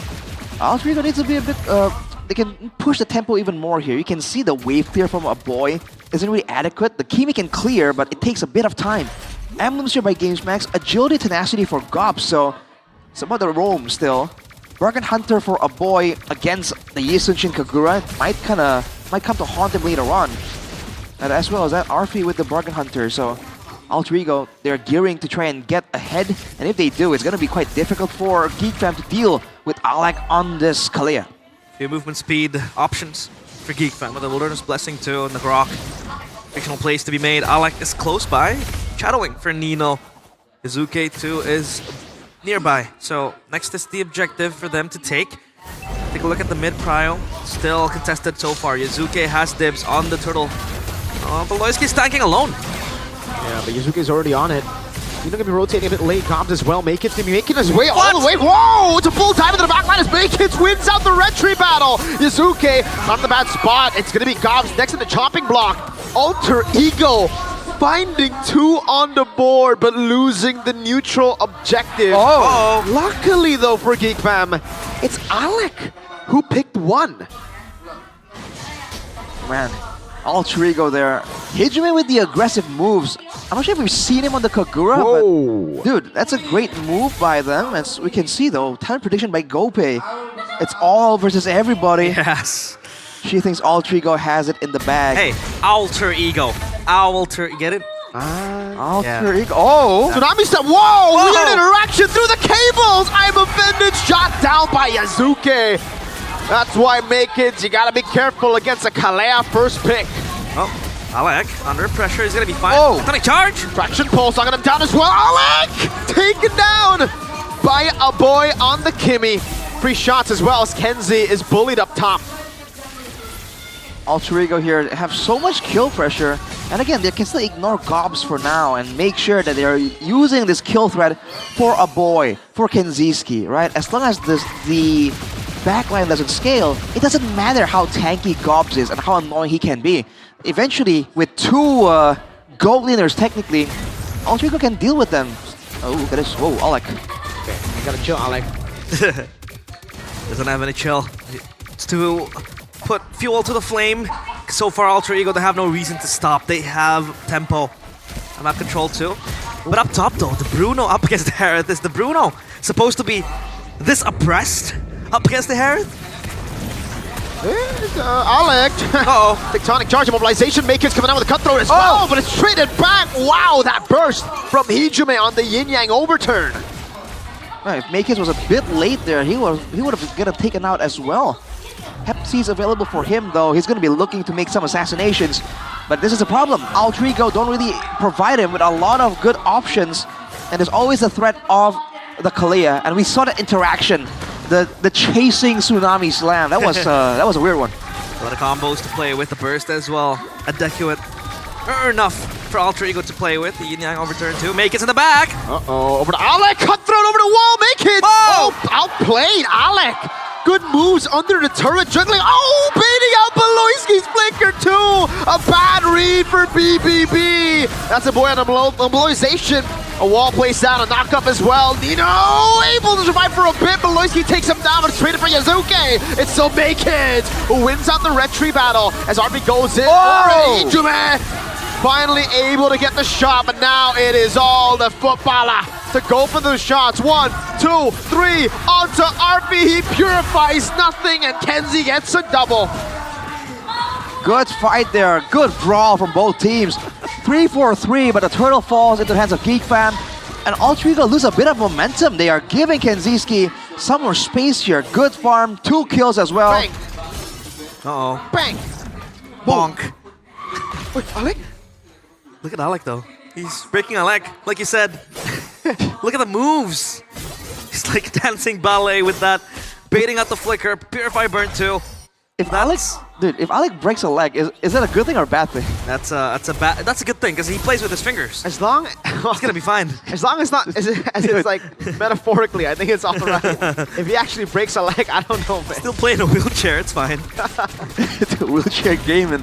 All right, look at the gold lead though. Disintegrated immediately. Geek Fam are now on curve. So Alter Ego lost that early game pressure because again, they kind of lost members during the turtle take because they were too focused on getting it, not respecting Geek Fam, encroaching closer and closer. Beloyski. Hijime, traction pulse. Built gonna be purify. fine. Yeah. Safety for now. But oh, Tsunami Slam! Uh-oh. Oh! Dang, that's a lot of ultimates. They really don't like Beloy. Make it to the mid lane. Oh, clean cables. Oh, cutthroat too onto the creep. Will try to go for the steal and will be able to get it. Goes in, goes out, no problem. A lot of things happening in this match. It's a lot of action, that's for sure. 63% audience prediction by Gopei for Alter Ego though. So Geek Fam answering back, but Altrico is building up again that gold lead just a little bit. Next turtle take, do they focus on the players or do they focus on the neutral objective? I feel like focusing on the players has a bit of a priority here. Yeah, look at Alec though. He's very good at screening the players. Arfi! There you go. Oh, good move by Arfi. Still able to escape now. Alec in the midst of it all. Boy gets a shot. Tsunami slam over. Alec burning down. Hijuman with a set. Yasuke with a follow. Make hands with the cutthroat. Just back-to-back fights. Nino, don't run Wolf King now. Getting smacked down by BBB. Beloyski in a 1v1 against the XP laner. Nino with the side. Beloyski with the power of a rock. Nino goes in again on the turret. BBB stays alive. Alter Ego show their chaos. Kick and rush. And it seems like this is the Chaos Derby, but it's not. As Alter Ego will circle back to Purple Buff. Nakeds will be fine. Okay. That was close. Take a breather, please. Dude, this game is all about the junglers, man. You're seeing both gold laners immediately deleted. And there's so much attention on the gold lane that the jungle becomes the big role here that's really doing so much. Alec. Oh! Uh-oh, Alec. Tsunami slam. Desperate one. Yazuki is able to find a turtle now as Alec goes in again. Nino still in the midst of it all. It's the knockup with Beloyski. Grants him a bit of time. Malay kids. An interesting move. A delayed cable to throw Alter Ego off, but no one was thrown off. Well, the question is, Arashi, the later the game goes, with all the lead that they're able to get to both Alter Ego and Geek Fam, who really benefits when it comes to the late game? Oh, wait a minute! Kids unable to get there in time. Zaman forced use. Dobbs getting healed. All right, back to your question, Realize. I think this is a weird situation where both teams have two marksmen, technically. Yeah. Which one do you prefer in the late game? Kimi, Bruno, or do you prefer Yi Sun-shin, Harith? I feel like Alter Ego have the more dynamic playmaking style in the sense that in a full, 30-minute game, let's say, Alter Ego can make a big play, but look at Beloyski. Oh my lord! A boy picks up the Sky Piercer, Tectonic Charge. It's ult for ult, dude. Whoever they get, the roamers, everybody just follows. But as I was saying, even though Geek made the play there, there's more plays available for Alter Ego because of the Tsunami Slam and the I'm Offended, as well as the Yin Yang Overturn and the fact that the Harith is a burst damage hero. Whereas in a long drawn-out fight, Geek Fam definitely have the advantage with the Uranus frontline, with the two continuous marksmen. So, considering the action we're seeing right here, I feel like the later the game goes, Alter Ego are going to have a bit more of an advantage because both teams are just making big plays after big plays. Tsunami Slam? No, again. What? No! Purify, there you go. Purify, concentration. It's gonna be fine. Make it! Down! Oh my lord! Alec, why? Beloyski walks up with a conceal. Tectonic Charge! Uranus and a big rock on Kagura. What is happening? Don't ult randomly, man! That's a peel tool! We're talking about the Tsunami Slam plus the Yin Yang Overturn too. But Beloyski has the Tectonic Charge. That's like a counter initiation tool from Beloyski. Uh-oh, look at him. Look at him. Oh man, he's beating on Sakura. Oh my god, stop this rock! Someone! Stop Dwayne! The Rock Johnson? Exactly. He went for a very quick Athena, by the way, understanding that burst damage is going to be magical. Alec! The Lord! I'm offended. Oh no! Alec is Maykins! The main target was Maykins! He went for the back instead! And the Lord goes to Maykins! What the heck? What is happening right in this there. game? Everything's swinging to the side of Geek Fam. Alter Ego. They fumble their lead. Maykins come in. No! Tectonic Charge from BBB, but there's no follow-up. What the heck is going on, Maykins? Looking to play again. Unable to go to the cables. Arfi taking out Maykins with no purple. Too clean with it. Yazuke able to get to the mid lane in time. Gobs. Okay, we're chilling. Everyone is wrong, dude. It's not about the execution. It's all about, like... aggression. It's just aggression. Aura. It doesn't matter. The synergy doesn't matter. They saw the prediction, and the audience said it's all about execution. So everyone just keeps making plays. It doesn't matter if the team isn't available to follow up. The Tectonic Charge, the I'm Offended. Tsunami Slams. Off cooldown. Just throw it out there. There you go, Mother Shocker. Bang! Oh! Bang! Another I'm Offended on Gobs. I don't know why though. What am I going on? Purify. Alec is cut down. Oh! Beloyski! What is this game? I need a breather. I don't understand. My neck is hurting. Please help. Make It gets the purple buff. But this is Geek Fam controlling now. They are the ones who are dictating this game. Make It! In a 1v1 takes down Arfi. Oh my lord. Dare I say it, Geek Fam is out-tempoing, out-aggressing Alter Ego. It could be the fanny pick. It could just be Geek Fam trying to beat Alter Ego at their own game. It's an ego matchup. Arashi 30 kills in 12 minutes. What is this? Wow. Oh man. Slow down a bit. Thankfully, the teams are slowing down their tempo. Kanziski still needs to farm, but Beloyski, look at him. He's eyeing for an initiation with God knows who will follow up. Because nobody will, because he blindly pulls in the Tectonic Charge. A Queen's Wings for Nino to get the damage reduction going on physically. But Beloyski will get spotted by the Sentry, so Alter Ego, they will be more cautious on their movements. But so far, Geek Fam are the ones with the gold lead. They will push out the top side wave, the bottom side too. And now Alter Ego, all they can do is just wait. Oh man. Look at Beloy. He's so tanky right now. Look at his items, dude. He went for the Athena immediately, understanding that Arfi and Hijime are going to be required to even get him anywhere near the danger zone. And then he even went for the Radiant Armor. So with just a Dreadnought armor, he feels like he has enough damage, enough reduction with his passive and an item to deal with Yasuke and Nino. So the stacking of magical damage in the mid and gold lane for Alter Ego is being abused. Just make it. Make it. Okay, alright. Tables, ready over to Yasuke! Oh, make it! Assassinates Yasuke with the cutthroat. No jungle means no lord for you, Alter Ego. What was that cable movement? That was crazy. That was so quick! That was disgusting. What the heck? He got zigzagged on. Zigzag. Oh boy. Lightning fast. He got shredded to pieces immediately. No time to react at all. Oh, Gobs. Guys, no, that's a guys. It's okay. No. Oh no. Oh no. Oh! Tectonic Charge. But the damage dealers are so much. What's going on, man? Like a boy and Kenzie are probably like, wait, we're clearing bot, man. We're talking about. Okay, go on, Rashi. I know you want to say something. I mean, a boy has 5 kills. What? He has a Sky Piercer. Conceal! Oh my, what? A boy? Wait! They have Purify. Oh no, Mountain Chop used. Oh boy. The Lord is still up. There's no, oh no. I don't know. Want to talk about Kalea with no follow-up. That was Beloyski with the Grok with no follow-up to their sieging on the mid base though. And they get it done. The Lord's still healthy. Will get taken down by Alter Ego. They have good clear with the Harith, with the Isun Shin too. They'll be fine for now. Dude, like, this is Geek that we're talking about, and they completely disregard lane management, macro. Right? Is this actually the Geek that we know, like, we're familiar with? Because they are literally just playing full, you know, they're playing like they're a jock. They're not playing like the geeks here. There's nothing smart and intelligent about this gameplay. It's all muscle. It is.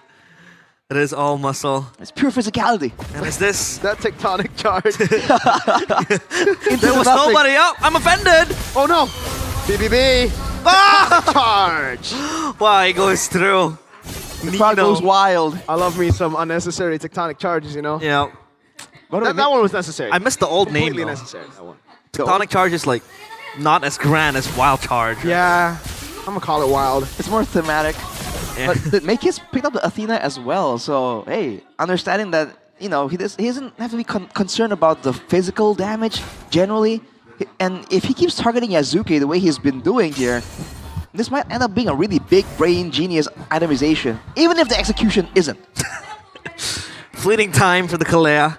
Getting that Tsunami Slam cooldown quick. None for the Rock though. Wait, Beloyski has a 2k gold lead. What?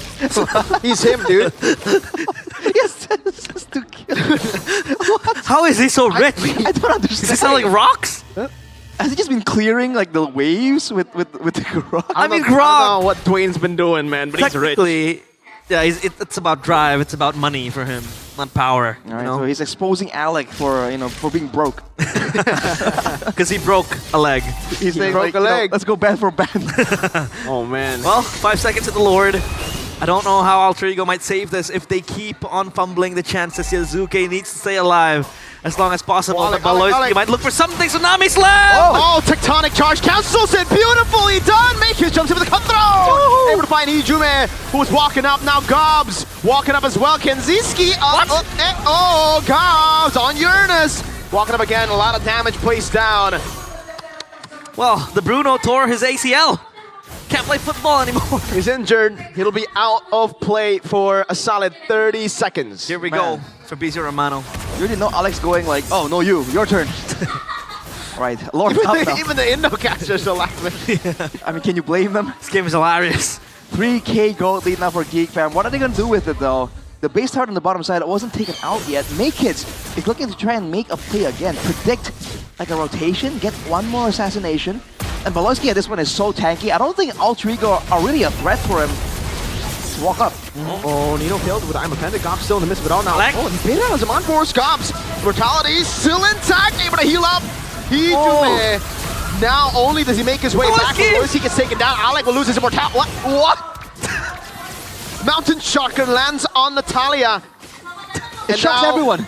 It's 1-0. I don't understand. That was Baloyski missing his ult too, by the way. The tectonic charge just passed through. No one saw it, all right? It was That's into true. Natalia. It wasn't a miss. Yeah, it was Right. intended for the Natalia. That's true. Well, the BOD just completed for Yazuke, and with the BOD, a couple of those kills, like Gobs earlier, would have been secured much, much earlier. So the fact that it's just trades upon trades means that they're just trying to get to the late game as fast as possible, right? They're trading these kills back and forth. It's going to be literally a battle of execution right here, and Alter Ego are making the first move. For the first time in a few minutes, Alter Ego are the ones to pull the trigger. Alec, is he looking for the Tsunami Slam here? Uh-oh. Alex still holding on to the Tsunami Slam, which makes sense. You don't want to go on Uranus, but Baloyski with the conceal already now. Looking for the tectonic charge. Hijume in the midst of it all. Goes for now overturn. Unable to get it. Hijume able to blinker out. RP with the chrono dash on Gobs. Baloyski backing away. Finally, some back and forth. Not an all-in commit. Round 2, Arashi. I mean, dude, Geek fam, they still have that tectonic charge available, so it's wise for Alter Ego to back away right there. But they're still on the Lord. Baloyski can still make a big play happen. Yeah. Look at the HP bar though, it's going on kind of fast. Gonna hold it. Baloyski still looking for the angle. Tsunami Slam still held on to Nino. Goes into Gobs.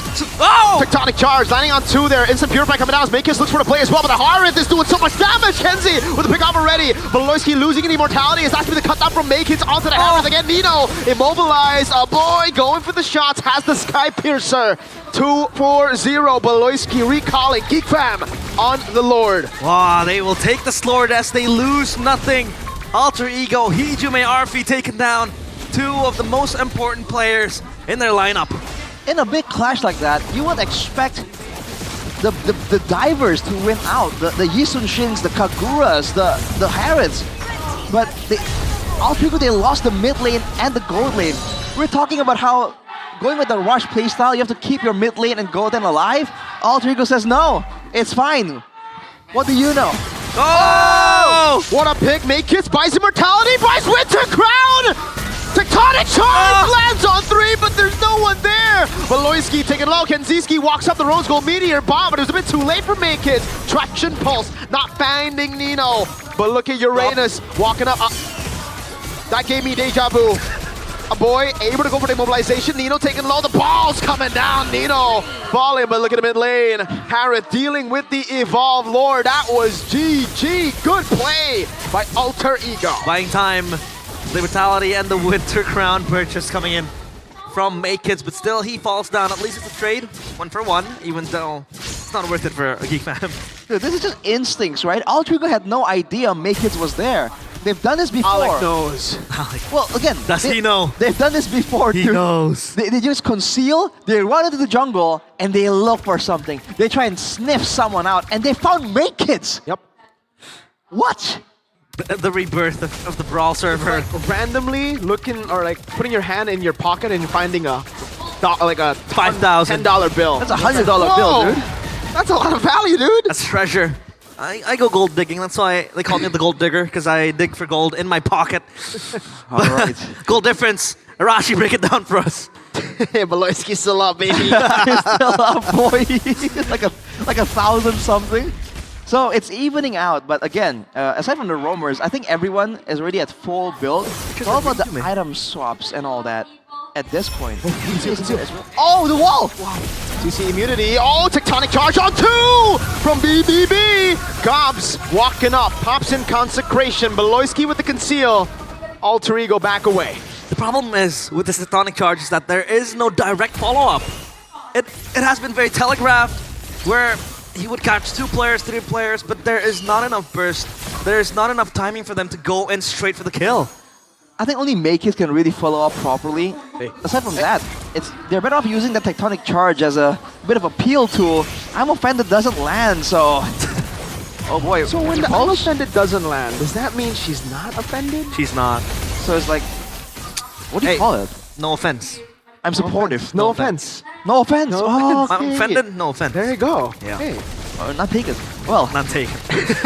Alter Ego, they're on the top side of the map. What are they doing? They gotta clear it. Rushed down. They gotta clear up top. They gotta play with the far lane. Oh man, that's a big rock. I'm offended. Over to Beloyski. Still holding it down. Don't know Wolf coming down. Tectonic charge over. Purify out. Beloyski with the flicker out of safety. Now as a boy buys immortality. Time Nino! Don't run Wolf King as the Purify gets used up by Gobs as well. Backhands with the dive in! Almost! The fadeaway basic attack from Yasuke! Takes Maykids down! Now with Maykids and Beloyski down, it is free for Alter Ego. For the first time ever, in 10 minutes, Alter Ego might look to push further, to push Geek Fam to their limits. That was the fadeaway from Yazuke. 3 points. Executing Maykids in that topside river. Oh man, Geek Fam, if you look at their itemizations, especially on the tanks, you can see that they are more concerned, very much more so on the magical damage. But now that Yazuke is full items and he's got that execute, that was a huge crit for the fadeaway. You're seeing Queen's Wings, you're seeing Twilight Armors now to try and mitigate a bit of that crit burst. Alter Ego now are sieging. Arashi, is this geekable? Let's see.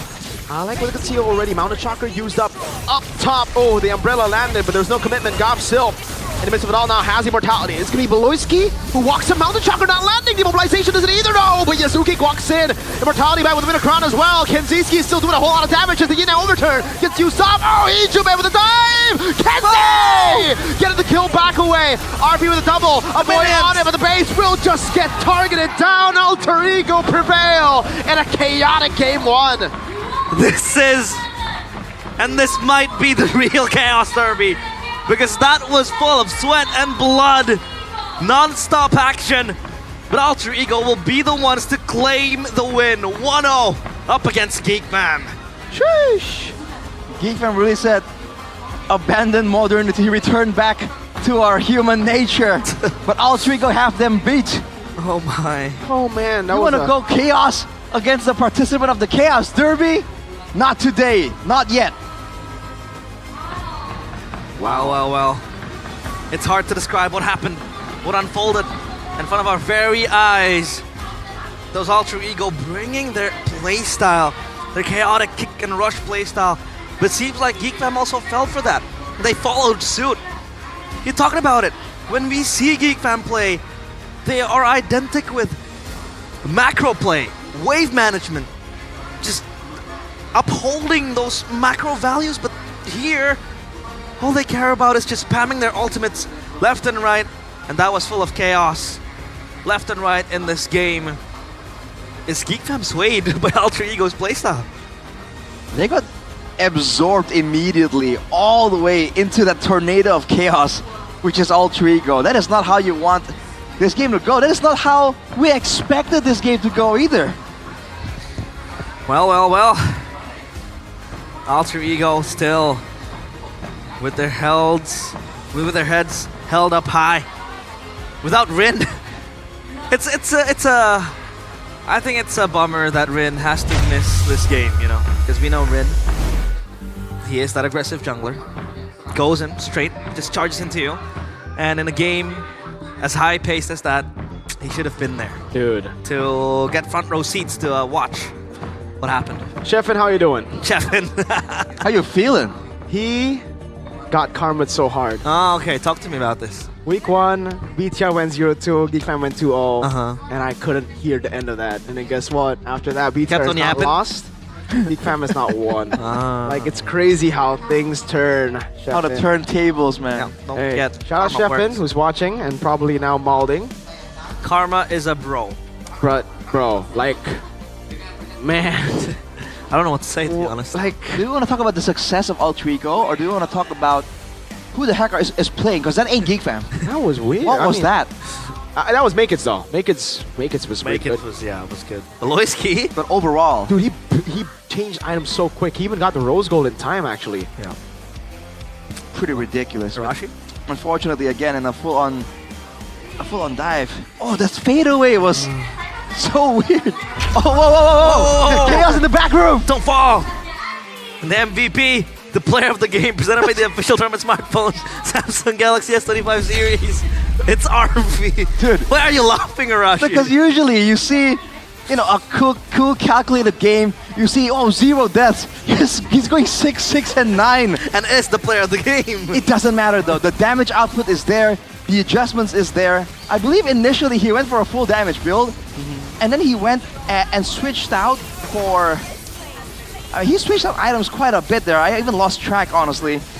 Overall, the fact that he's on a Harith means that these kind of brawls are exactly what he wants. In the early game, though, without the items, he was having a tough time getting Dolbon, but was able to actually escape from a lot of these big attempts from Geek Fam. And yeah, he went in again. It's something you would hear a lot here, because a lot of times in this game, that has happened, right? With how a sliver of HP, these players are still willing to get back in there. Oh. But dude, every time I what see is Beloit, going on?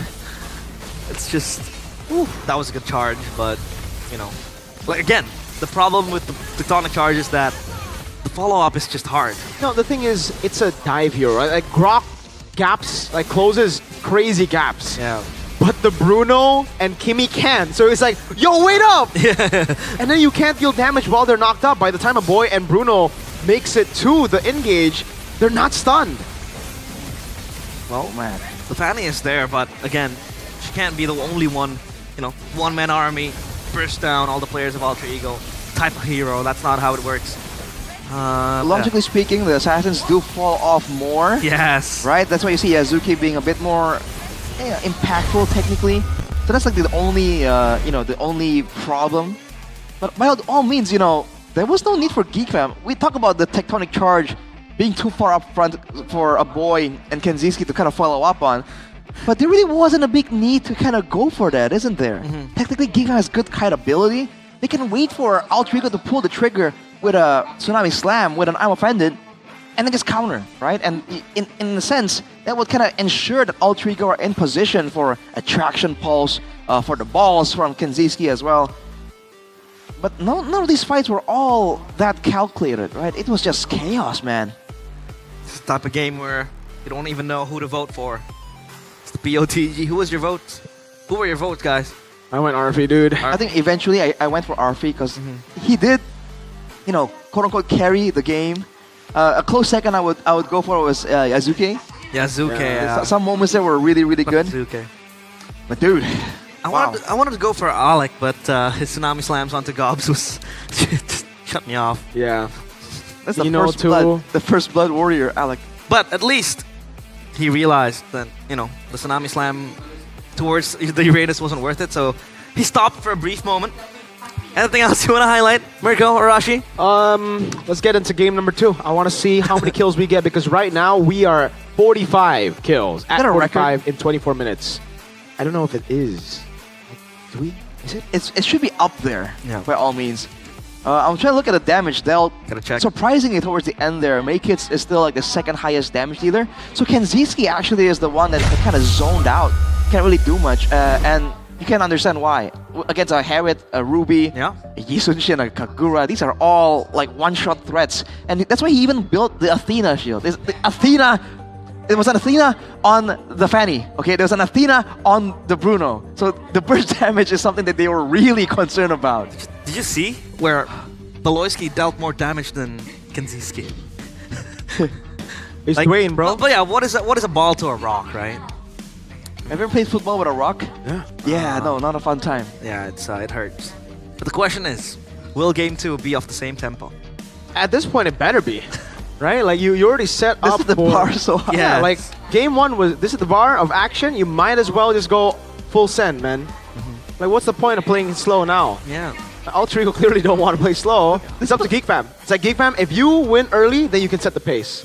But they won earlier, and they set the pace, and they wanted to go fast. See, Mirko, you're a movie guy. You would understand this, but this feels like a Michael Bay movie. You know, it ain't all that deep, right? In all that, you know, not a lot of drama, a lot of flair. It is exciting though, and it is fun. Well, let's Bro. just take a look at the game, at game number 2. But I think we do need a breather. That was a very, very exhausting game to cast, but it was fun. Finally, we get ourselves a treat. What treat? Like, you know, that game was a treat. Oh, yeah. Dude, I felt like I wasn't analyzing. I was like semi-color because I was just exclaiming like, what's going on? It feels like I was. It felt like I was in a watch party. You know. They wouldn't let you talk though. Yeah. Like literally every time it's not play-by-play, they're like, nah, let's Mirko talk again. Let's do something else. So yeah, Mirko exactly be like a working watch overtime. party. It's more of a watch party type of game to cast, but it's okay. We do miss games like that. It doesn't have to be all methodical. Doesn't like, need to be like Onyx, you know, like RIQ, like Bigatron. We know you guys are methodical too. sometimes maybe yes, sometimes maybe. Sometimes maybe good, sometimes Maybe not so much. maybe rush. Dude, was that Gattuso? Yeah, that was Gattuso. Yeah, that's Gattuso. Shout out to Gattuso. Dude, is this like the brawliest game of the season? Yeah. It has to be. It has to be, We've yeah. had has to more be. brawly games, dude. Really? Yeah, I think it's Alter Ego Dewa. That was more brawly. I think there's more action in this one. No, but this one is like you're in a short fuse and you pull out that trigger very quickly. The trigger happy, the players are. The decisions made is just not thought of. Spontaneous. Yeah, spontaneous, exactly. Very It's instinctual. It's like, let's go. Primal instincts. If you don't They go went back. instinctual, there's no way you just conceal and go from your jungle all the way to the opposing team's jungle. That's they a long knew, bro. trip. They knew, bro. It's a long They trip. had a ward there. They did. Let's just see. But as of now, the casters, us right here, we'll take a break. Take a breather first. We need to prepare ourselves for game number 2 if it will go the extra mile. If it's going to be that fast, that quick tempo. So Eterna, please give us a break.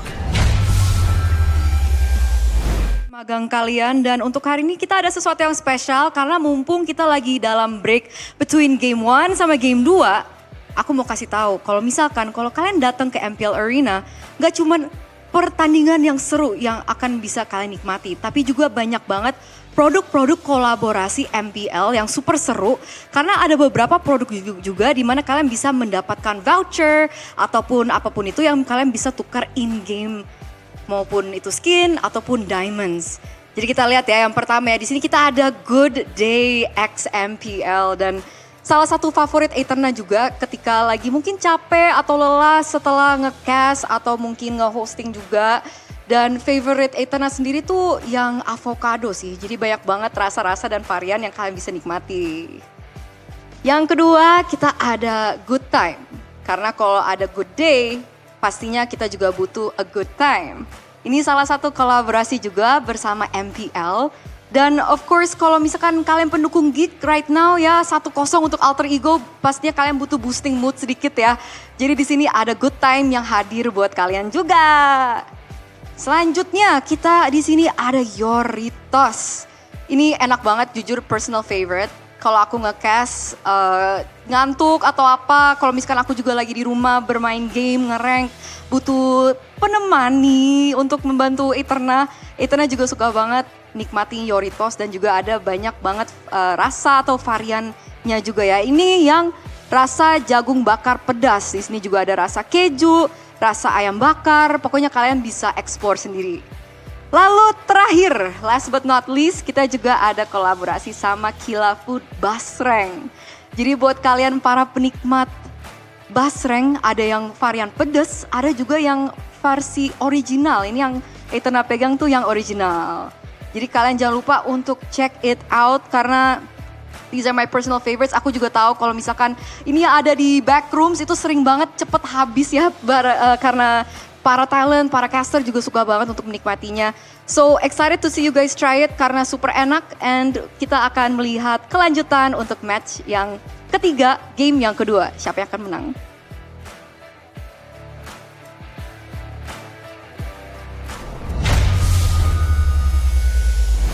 I don't need those snacks because that game made me full. That game was a snack. That was a No, treat. that was a full meal. A 3-course meal. But yeah, if you... What would you wanna prefer? Back over. Sucro. Doritos or Sucro? Sucro Yoritos. Sucro Good answer. Ritos. PR trained. Yeah, I'm trained. Arashi, what would you choose? RRQ or Sucro? RRQ or Sucro? Well, technically, RRQ is RRQ. sponsored by Sucro, right? Yeah. So, So double the trouble. double the trouble. There's gonna be trouble and make it double. Hopefully, That's what our Geek fam said. exactly. Took a page out of Team Rocket. imagine if Alter Ego says, you know, after game 1, double it, give it to the next person. That's what Alter Ego said probably. Game 2 will be that much of a trouble, but I'm just there gonna is start no eating trouble with Sucro.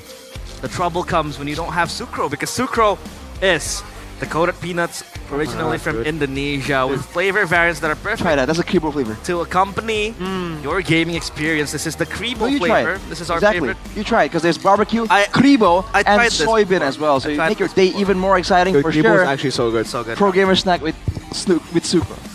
Hashtag Gasla and hashtag give me that. Dude, Can you? dude, come Sorry, on. I'm sorry. That was short. That was short. Hi, go high. One more. Third time. I'm so sorry. I'm so sorry, Arashi. I'm sorry. You don't play basketball. I'll do it for you. No, I don't. No, no. I'm trying to feed you. Absolutely not. Don't forget to get your Sucro packs, because this is the snack for That was a game. good crunch, man. That was good. crunch. That was good. Oh, I remember. It's delicious. man. Kribo is my favorite flavor. It used to be original, but Kribo has Kribo's good. Talked about this. Sucro has a lot of niche flavors. It's the oven roasted ones. Oh, The so good. Kribo one used to be very niche. They had the green peas too. Oh yeah. Yeah, the green peas Oh, flavor. that's good. That one's Yeah, good. they have that too. So, yeah, a lot of options when you're talking with Sucro. But now options for game 2. Nothing but chaos. I just want chaos, please. So you can even break it down because if it's played the same way, right? The drafts don't matter. Munching on Sucro. Munching on Sucro, I see. One time for the one time. You wanna try it? You wanna try it? Here. Huh? Huh? Ah, we got Oh, it! Hey! Oh, it was on. Oh no, it's off That was cam. completely. Yeah, accurate. So We got it Mirko for sure, threw the peanut from 2 meters away. Yep. And Arashi was able to swallow it. And an audience member like popped out of nowhere and like also got the second one. Yeah, it all happened. It all happened. Yeah. No cap. No Caparinos. Right. If you were the coaches, if you are the DSP and Bluffsy, and Zephyr and Styx, Yep.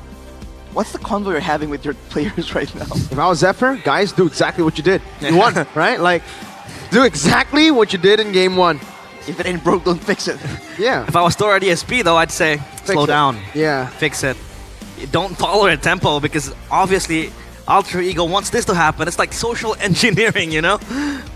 But also, maybe we go for a composition that, you know, synergizes a bit more. If you want to dive, we dive. If you want to play front to back, you play front to back.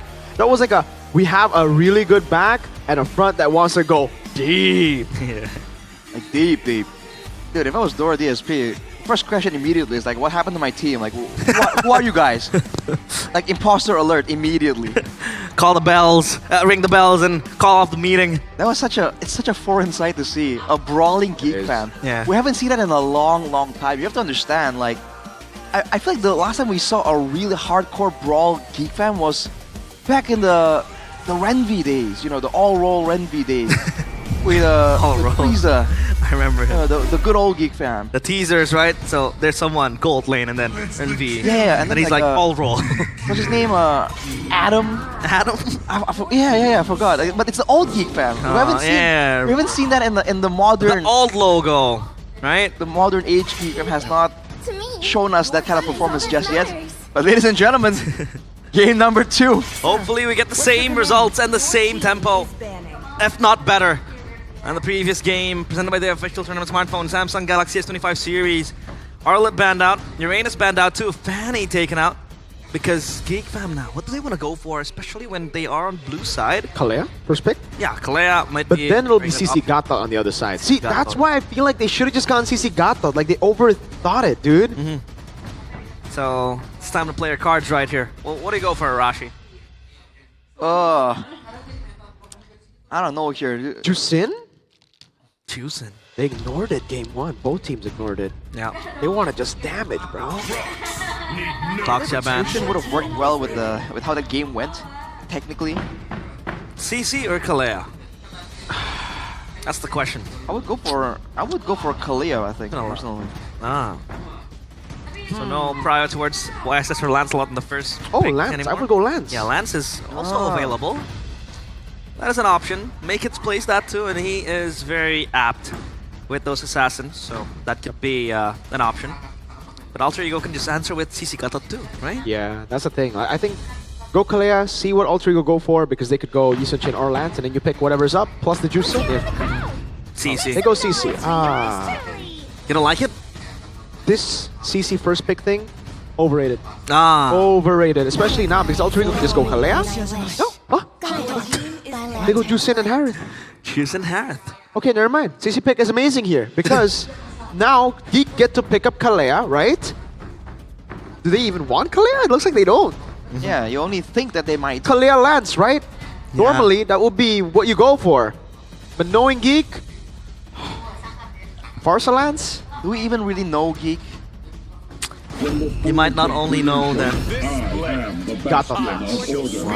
Gatot Lance. Because the Gatot and the CC combo, really, really good. I forgot about that again. The Kalea now is taken out from Alter Ego because they have a Gatot. So Alter Ego are forced to go Yisun-Shin here. Because if they don't go Yisun-Shin, bye-bye. There you go. YSS, Alter Ego. What's next though? That's the main question. Granger Moskov ban. Yeah, Granger Moskov ban is needed.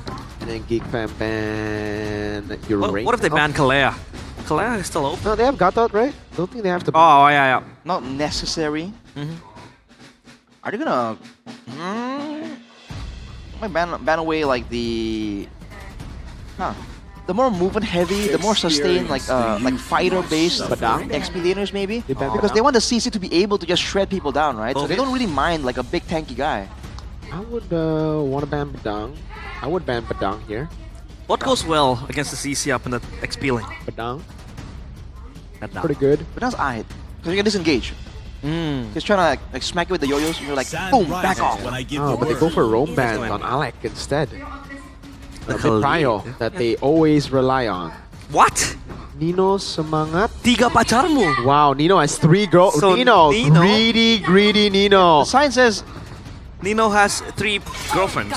well, basically like, good luck Nino from your 3 girlfriends. Yeah.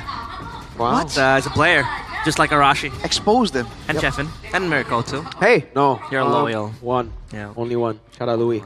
Shout out Louis. Shout out my mom. I'm loyal to her. Hey, W, man. Emily Mans. Okay, realize. I see how it is. I'm mama's boy. Well, the Kimmy ban, is it warranted? Are they scared of a boy with a Kimmy? Yeah, are they that one's scared of kind a of weird. Well, Yeah. this time against the Sushin, the Kimi can be a bit annoying because the both of you need time to do damage, right? One of you needs time to lift one up, you know, the Sushin, and the other one needs to kind of build up that meter below your HP bar. So in a duel, I find that the Kimi can wins out quite often as well. So hey, Talked about it. Miracle. Arashi, the Badang is good up against the CC. Disengage, like you said, Arashi. Now Geek Fam, 2 options left. Yeah. What fares well up against the Chusen? but realize, don't overthink it, right? This is a very straightforward Farsa, dude. type of draft. That's true. The Farsa is so good. Like Yisun Chin, double a Marksman and Harith. Oh yeah, the Farsa is available. Valentina. Wait, what ult? Valen for what ult? What they want to take? The Zaman Force? I think they're just not comfortable on Farsa. Oh boy, come on. It could also be like a precaution to the kite ability, right? to be able to actually sustain in the lane when you have a level lead from the Valentina. The 2 dashes, the Terrifies, the AoE Terrify. I'm That just could saying, be it. if Alter Ego scale, no one's gonna deal with the Harith, I think. Yeah. Usually you have the Farsight to deal with him. Shin too, no? Yeah, Yisun Shin too. Alter Ego, I would say put Badang in Rome. Put Badang in Rome. Phobius. And get a Phobius. Yeah. That's so many dashes, dude. That's why the Valen also gives the Phobius more value. You'll lose that against a CC, but you could always just ask for help, clear the lane, and then play for Turtle 1. They're thinking. Yeah, they will go for the Phobius. Wow. Good read, Mirko, and now the Badang will go XP in the hands of Alec. Hopefully, not as questionable as that Kalea. But now, Alter Ego, they open up windows, they open up opportunities to win this game from multiple angles. But for Geek Fam, once it reaches the late game, which by the way Alter Ego can do indefinitely, there's no one that can really deal with the Harith, deal with the YSS. So that's going to be the problem for Alter Ego, for Geek Fam. Yeah, they're just built to really take the game and run with it when they do well, when they actually having the kills and the damage to zone out, to kind of threaten Alter Ego. If they don't get that going, it's going to be a tough time, but maybe that's exactly what they're banking on. Banking on that late game is Alter Ego. Can Geek Fam stop their train? It is game number 2 of Alter Ego against Geek Fam. Alter Ego seeking that 2-0 finish. Let's see if Alter Ego can get it done. Alec is already trying to break Beloyski's legs here. Hijume. Oh, there's going to be a pickup. Beloy thrown to the ground and punched early, revitalized early. Whoa. 30 seconds. Trying to use it early on, so it's going to be up for the turtle contest, I guess. You know, it's a bit of a cheese move, technically. But, alright. Brawl's already breaking out across the map. I feel like the beginning is going to be a lot slower here.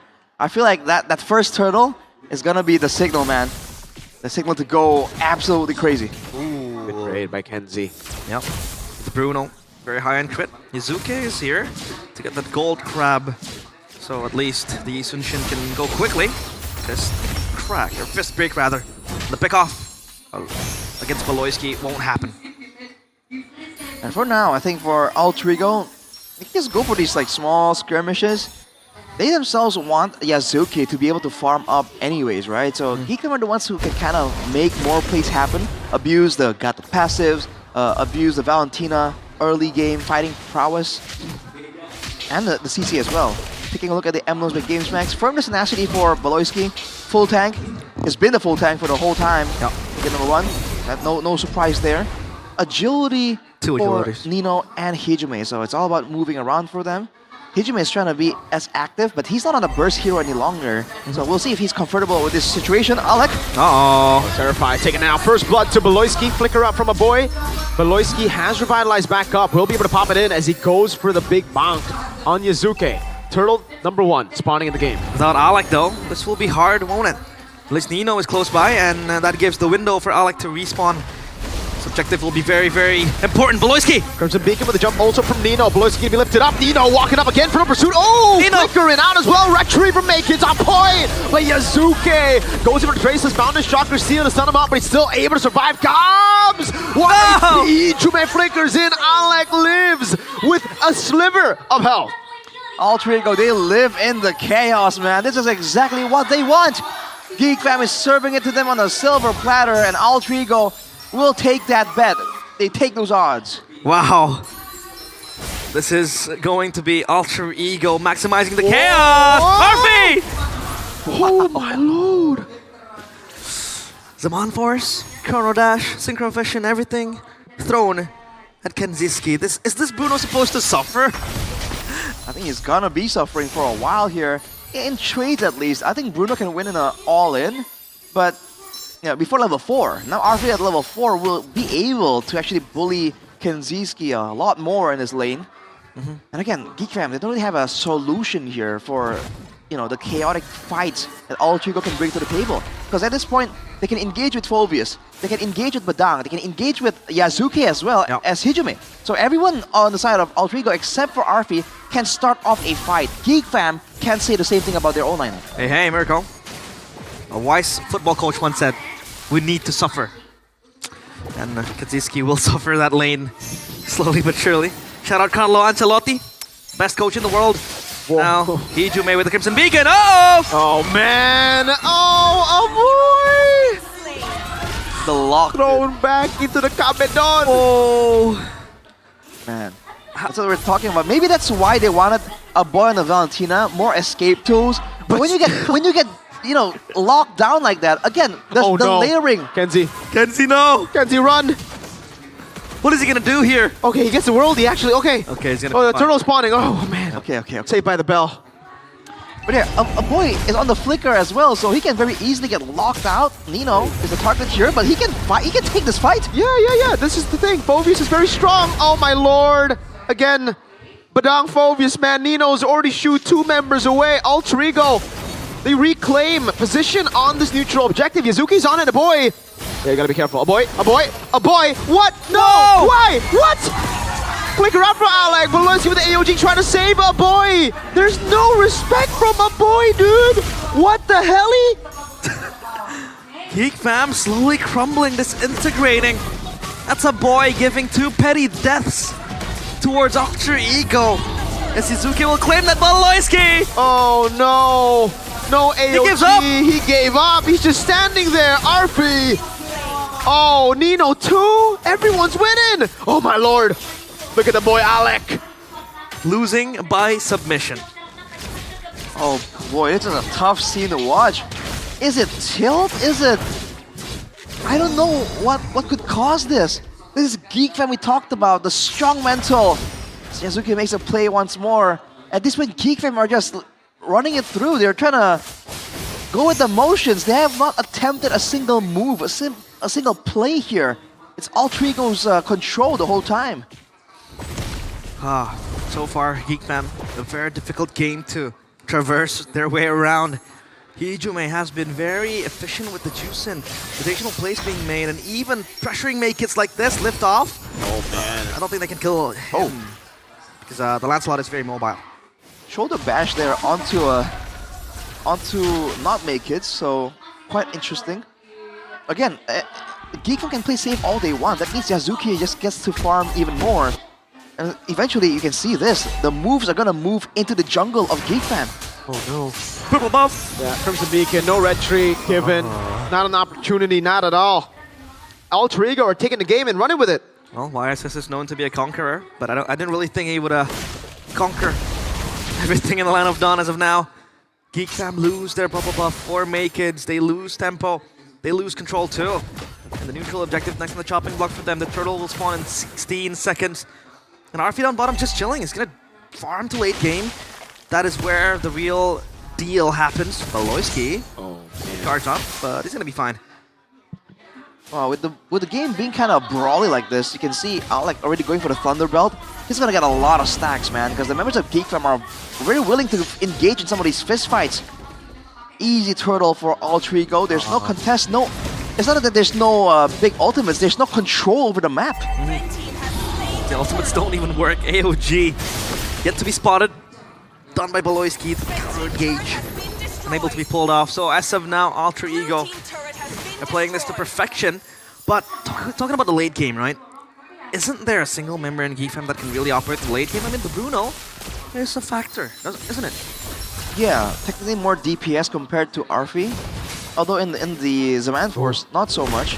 And maybe Gops, right? With items, can't do much.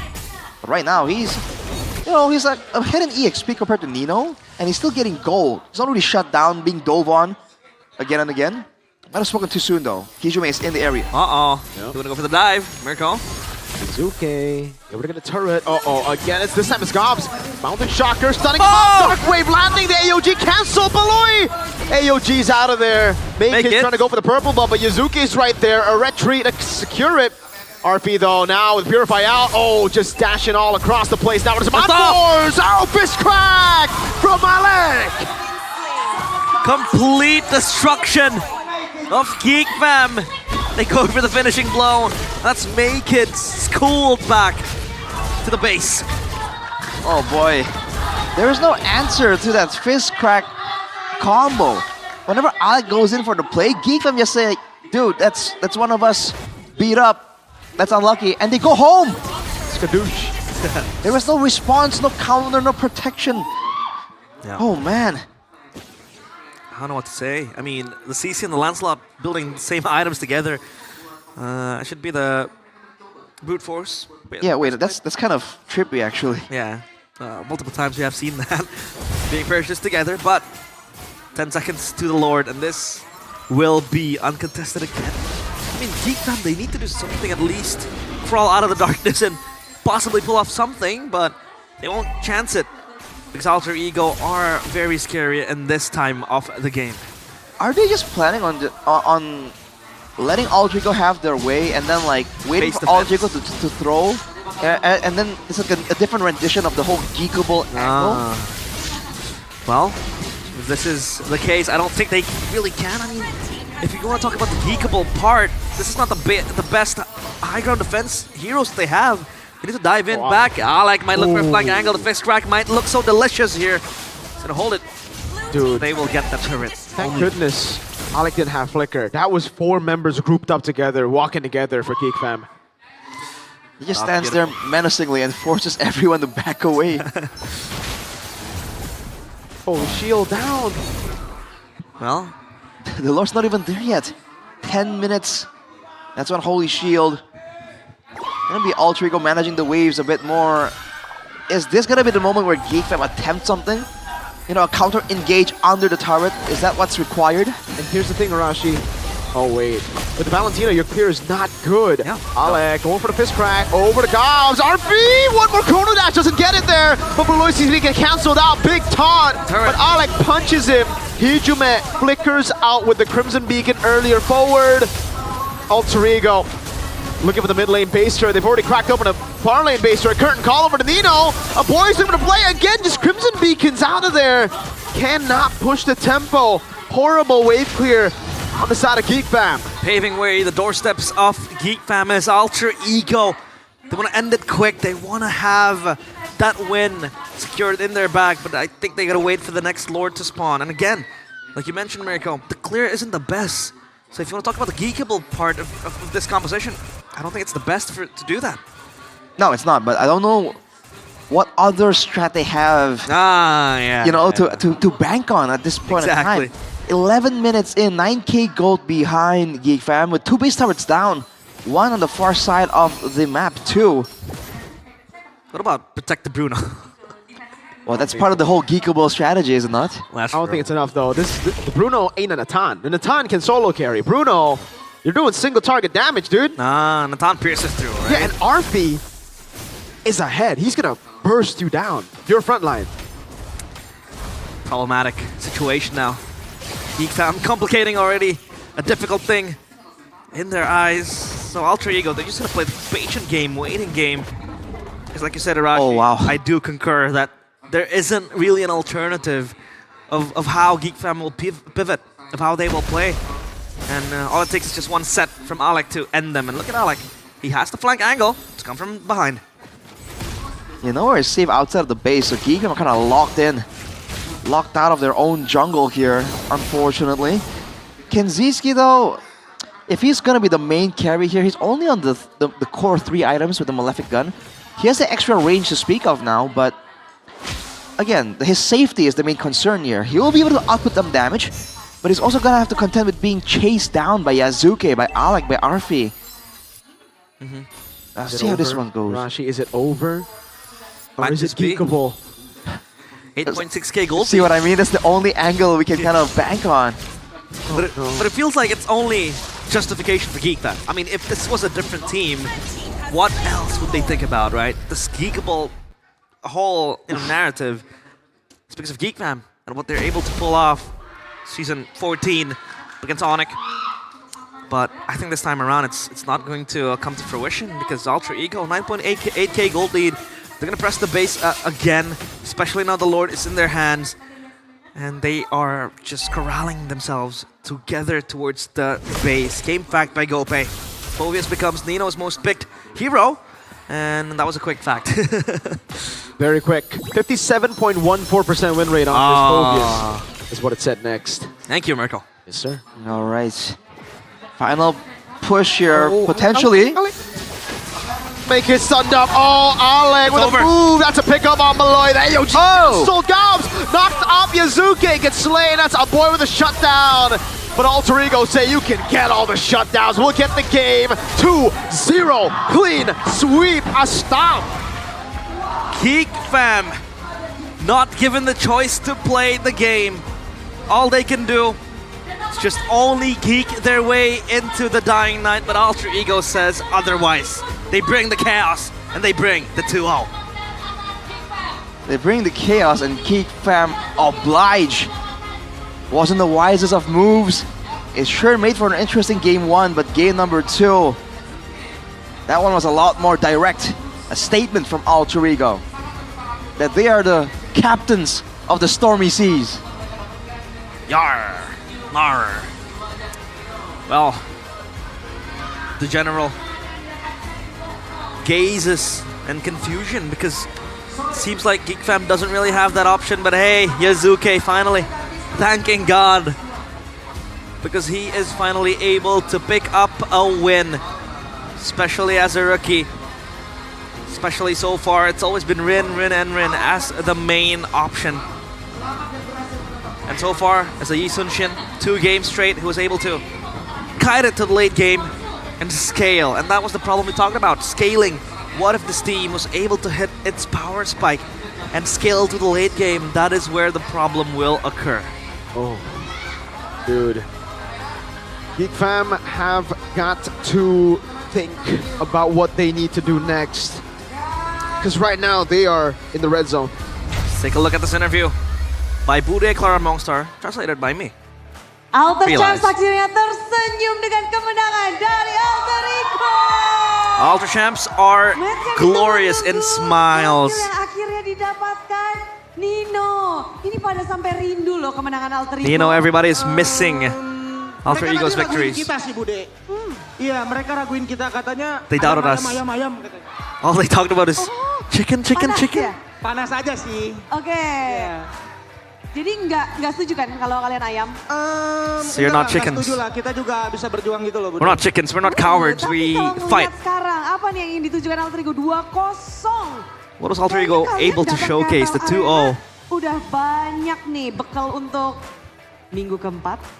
You guys were able to learn a lot for week 4. Sebenarnya kita kayak prepare-nya kayak biasa aja sih Bude, kayak Well, it was latihan. pretty Cuman bedanya ya common. fokus ke diri masing-masing kali ya. Kayak We focused on jagain aja ourselves. diri masing-masing, ntar juga ujung-ujungnya nyatu sama tim. We reflected on ourselves and it just turned out to stick together as a team. Banget. Ini racikan sudah final kah untuk Alter Ego Nino? So is this the final lineup for Alter Sebagai Ego? veteran di sini. Sudah apa Bude? Veteran. The veteran? Racikannya ini racikan udah pakem nih, berlima. Is this the lineup that they're gonna Kurang tahu sih, use? Bude. Cuman yang pasti ini roster di week 4 aja sih. We're not sure Itu aja because sih this is yang the diracik sama only the Bang roster for week 4. Week keempat. Iya, soalnya kita main cuma sekali juga kan, ya kita maksimalin Because we only aja. played once too Iya. this Dan week. apakah itu penyebab kalian sudah nyiapin segala macam untuk Geek Fam? And is that the reason why you're able to prepare so well against Geek Fam? You're only gonna Iya, play once betul, this kayak week? respect hero Baloy-nya aja Exactly. sih. Kayak HC-nya We respect jadi Beloyski's terus aja, heroes, itu aja the sih Hulkert, strateginya. we banned out. Oke, jadi We're respecting a lot. kemarin nge-ban hero-nya Baloy. Iya, HC-nya So we banned out sekali, Bude. Beloyski's heroes and he Wow. answers Tapi yes. We ngomong-ngomong banned out the Baloyski, Hulkert, Baloyski ada pesan sama banned out Hijume loh. Beloyski's heroes. And Beloyski Apa Bude? Kamu nggak kasih has a menang message sama for Baloy? Hijume and Hijume has a message for Kamu Beloyski. nggak kasih menang untuk Geek Fam. Tadi lupa, nggak denger pesan Baloy. Why didn't you give a victory to Geek Fam menang aku Geek dicengin Fam? lagi Bude sama Kodelwin. Oke. If Geek Fam wins, Jadi misi terbesar Codel Baloy win, ini which is Alter Ego memenangkan CEO, will biar nggak dicengin make fun of Codel me nih. again. Coba, Bude pengen tahu. Apa? Misi terbesarmu hari ini tuh apa sih? So what is your biggest mission today? Yang penting jangan kalah sama Aboy Bude. Soalnya aku dicengin mulu. As long as you don't lose to a boy, as long as I don't lose, Oh, tapi ya, I won't memang be ada made fakta di mana fun kamu of adalah by Codelwin. timnya salah satu mid laner dengan death terbanyak. Well, di Hijume, antara you are mid laner lain. the mid laner with the highest deaths Tahu in MPL apa ID itu? Season 16. Tahu. Do you know about that? Yes, I do. Makanya tadi tuh kamu mau nunjukin, aku enggak nih. Was that you Aku trying to deathnya show that kecil banget you nih. you're not supposed to have that stat? Pasti improve sih Bude paling kayak gitu aja. Well, all I'm focused on Tapi kalau about is only Hijume improving sendiri, week by week. sekarang kan kita tahu kayak pertarungan mid laner banyak lagi katanya goyang Hijume. Well, you Ada do apa know dengan that Hijume? What the happened mid laner akhirnya battle is very kemarin? fierce. Hijume, are you still up there? Kemungkinan kemarin kan lawannya lumayan keras-keras kan Bude. And Jadi yesterday we aku faced sendiri very tough dapet opponents. Pelajaran sih. So I got a lot of experience, a lot of lessons from those battles. Gimana kamu ngeliat Aboy hari ini? So how did you see a boy today? Keras juga. Well, a boy is very good. Tapi kalau untuk Hijume sendiri? But for yourself? Keras sama-sama keras. I'm also good.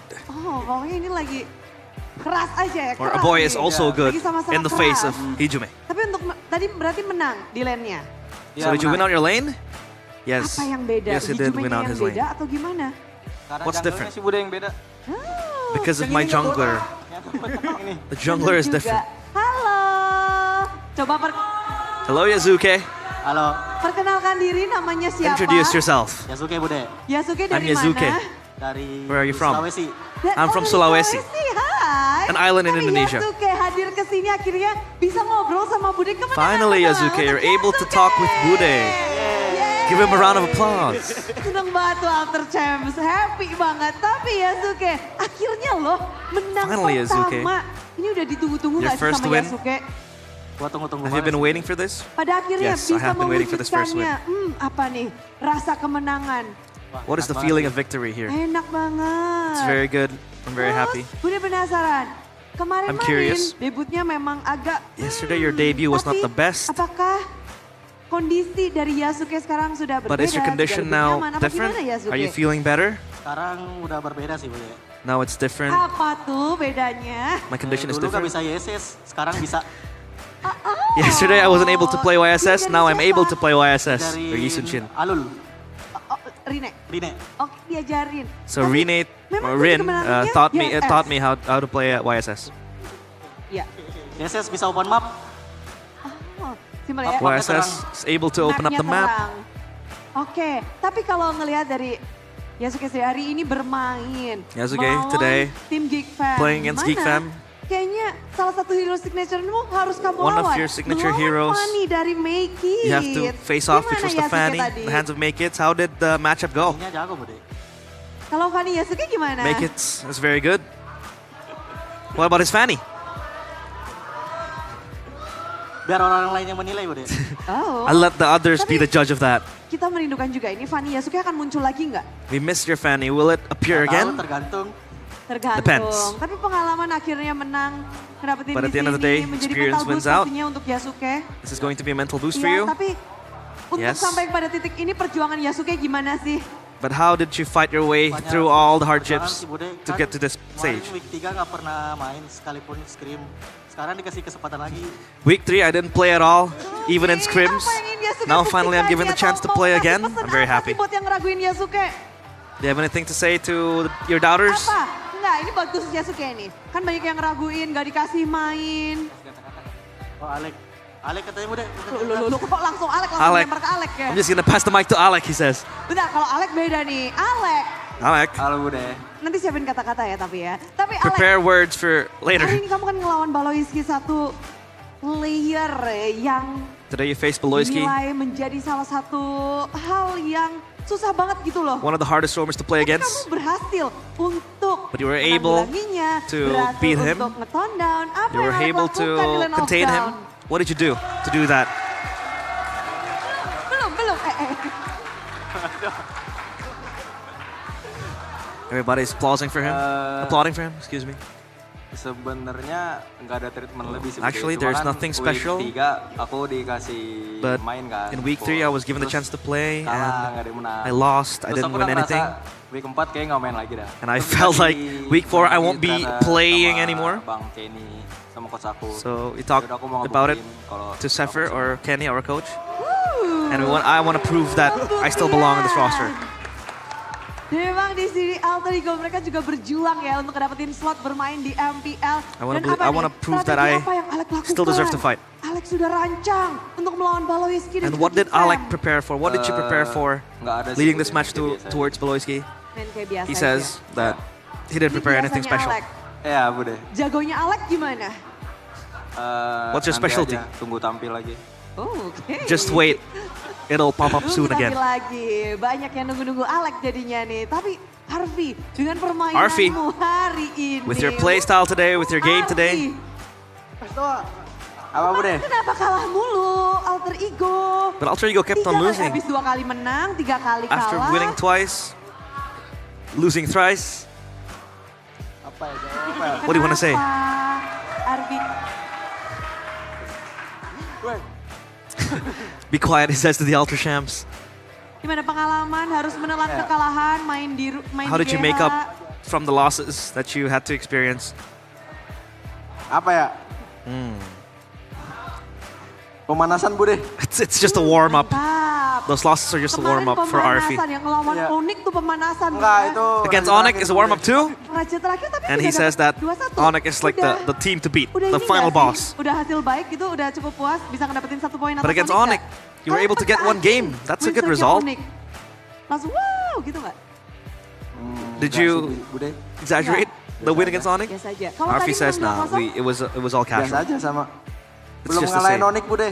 We haven't beaten Onyx jadi yet. tujuan di sini Arfi di So we MPL need to be season chill. 16 kalahin Onyx. Iya. So Semoga di your leg 2. goal here is to beat Onyx, and Arfi says yes.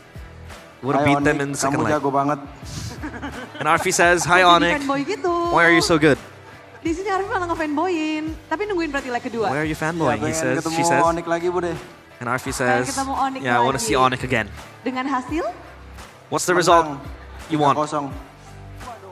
Oh ya 2 ya. And Arfi says 3-0, but Ketemu Skylar sih it's Bude. a best of 3, so he has to be 2-0. And Arfi wants to meet Skylar again. Ketemu Babang Skylar. Babang Skylar, pesan untuk Babang Skylar. Any Halo, messages to Idol. Skylar? Kamu jago banget. And Arfi says, Di sini ada fanboy. Hello, Skylar. ternyata. You are so Tapi, good. Oke, menang 2-0 hari ini. Boleh penutupan karena Okay. cuma sekali aja 2-0 ketemu victory for dengan Alter Ego ini. today. Silakan mau Anything you nyanyi wanna say? atau mau pantun, mau pesan-pesan. you want to do poetry? Semangat buat Geek Fam. Semoga minggu depan menang. Arfi says, Kata-kata good luck for Okay. Geek Fam. Pasti We hope Geek that Fam you juga win bilang, your next "Terima games." kasih, Arfi. Dan untuk dari apa? apa ada tambahan lagi? And now, and any more words? Penutupan nih. Kita nggak ketemu lagi. Dadah. Closing words, because we won't meet anymore in this week. Ya balik lagi aja sih. Makasih buat Alter Champs udah dukung Nino kita. says thank you to the Kita Ultra mau Champs. kalah, mau menang, tetap dia Thank you for dukung. supporting us through our wins and our losses. Nggak pernah capek lah dukung kita. And thank you for Buat not yang udah nonton juga getting makasih, exhausted ada- supporting us. Ya udah. Always. Kodelwin, Kodelwin. Hah? Kodelwin. And any Buat words for Kodelwin, your CEO? Pasti. Waduh, bahaya dah. Nino says it's difficult. Nanti dulu aja buat Kodelwin. Oke, We're gonna keep that word for later. Tapi di sini yang lebih bahaya, lihat tuh. Sudah ada pasukan Alter Champs What's more yang dangerous bersiap untuk is berpesta. Ultra Champs waiting for them to walk off stage. That's Alter Ego with the interview in that 2-0 win against Geek Fam.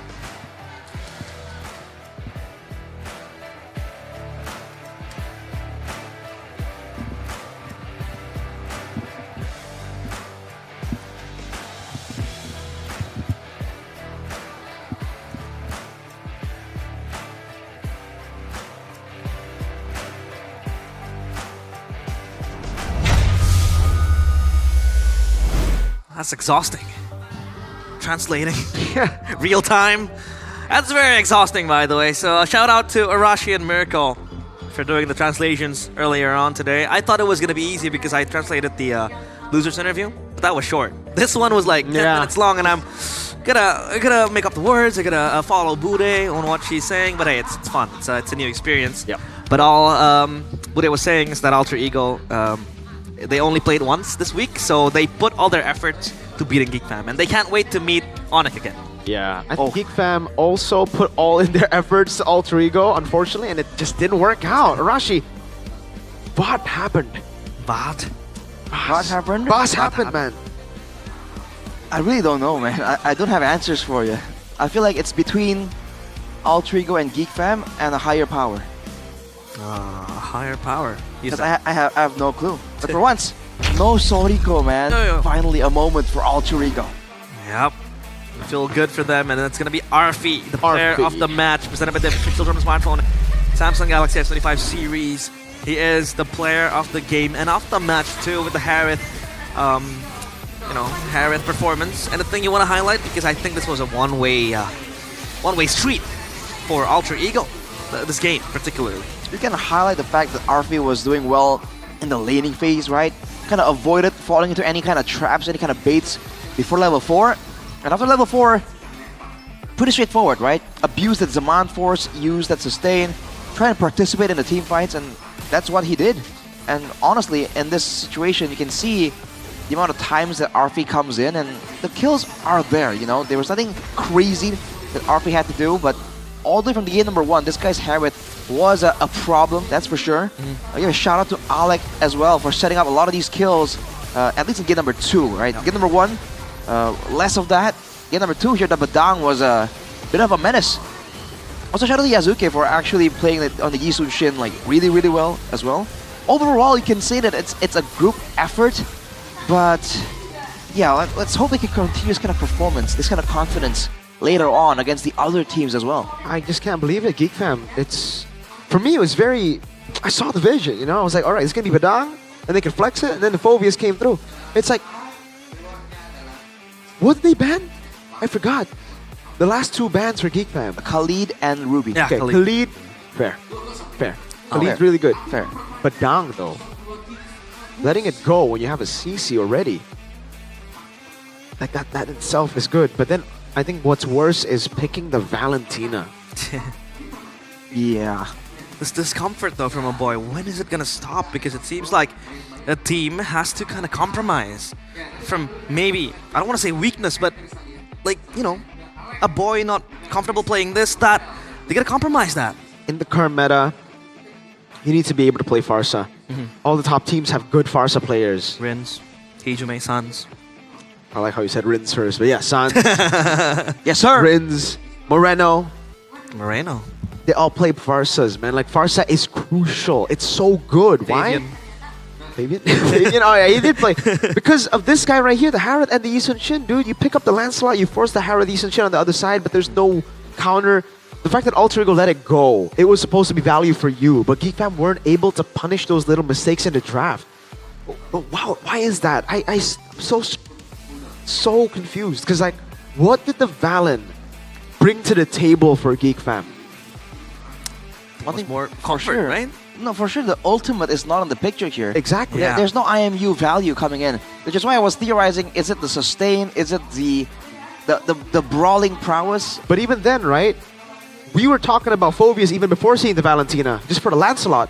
They themselves didn't ban Phobius, and they added a Valentina that is so reliant on dashes. She's a dashing hero, dude. So Lance and Valen. Nino was just jumping out. He was Air Nino. Air Nino. Captain Nino speaking. Again, even if you want the brawling presence, there are alternatives here. Yeah. You want to talk about comfort heroes that a boy has played before? Why not the Lo Yi if you're so concerned about brawls, right? Yeah.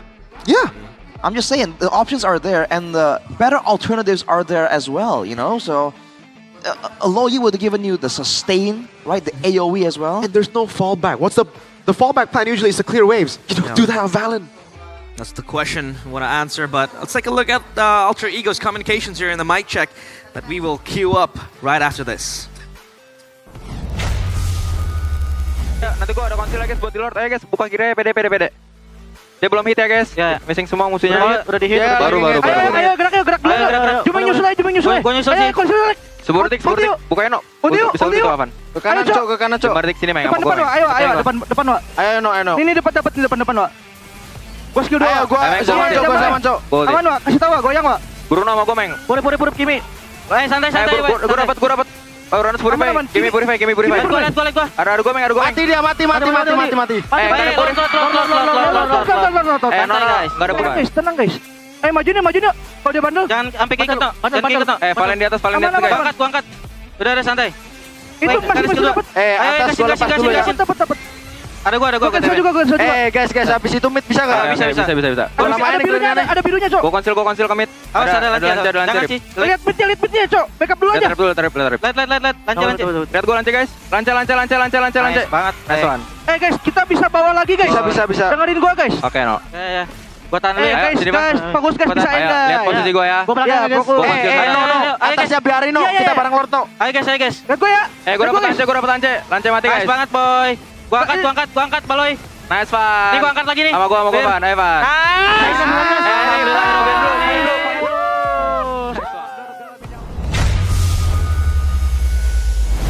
chaotic comms for a As chaotic usual. team. You gotta love it. You gotta love it. And Nino was just, it's like his El cooling. Patience, El Sabar. And El Sabar. And in the end, they said a prayer to God because they finally got a win. Thank God. They broke their loss streak, but in doing so, they put Geek Fam in the gutter. Well, we have to see the updated standings later on. But Geek Fam, yeah, I they're have eighth, mixed dude. feelings. I think Geek Fam are 8. But there I think is so. TLID. Oh my lord. Yeah, 9. TLID is 9. Yeah. Let's see. Oh, boy. Oh boy. Oh. Well, let's start from bottom to top because I don't want to start from top to bottom because exactly, obvious reasons. But Alright. TLID, number 9, Geek Fam 8, Dewa 7 will play their match tomorrow up against Geek Fam 2. Navi drops to 6th because of that victory from Alter Ego Esports Araki Hoshi.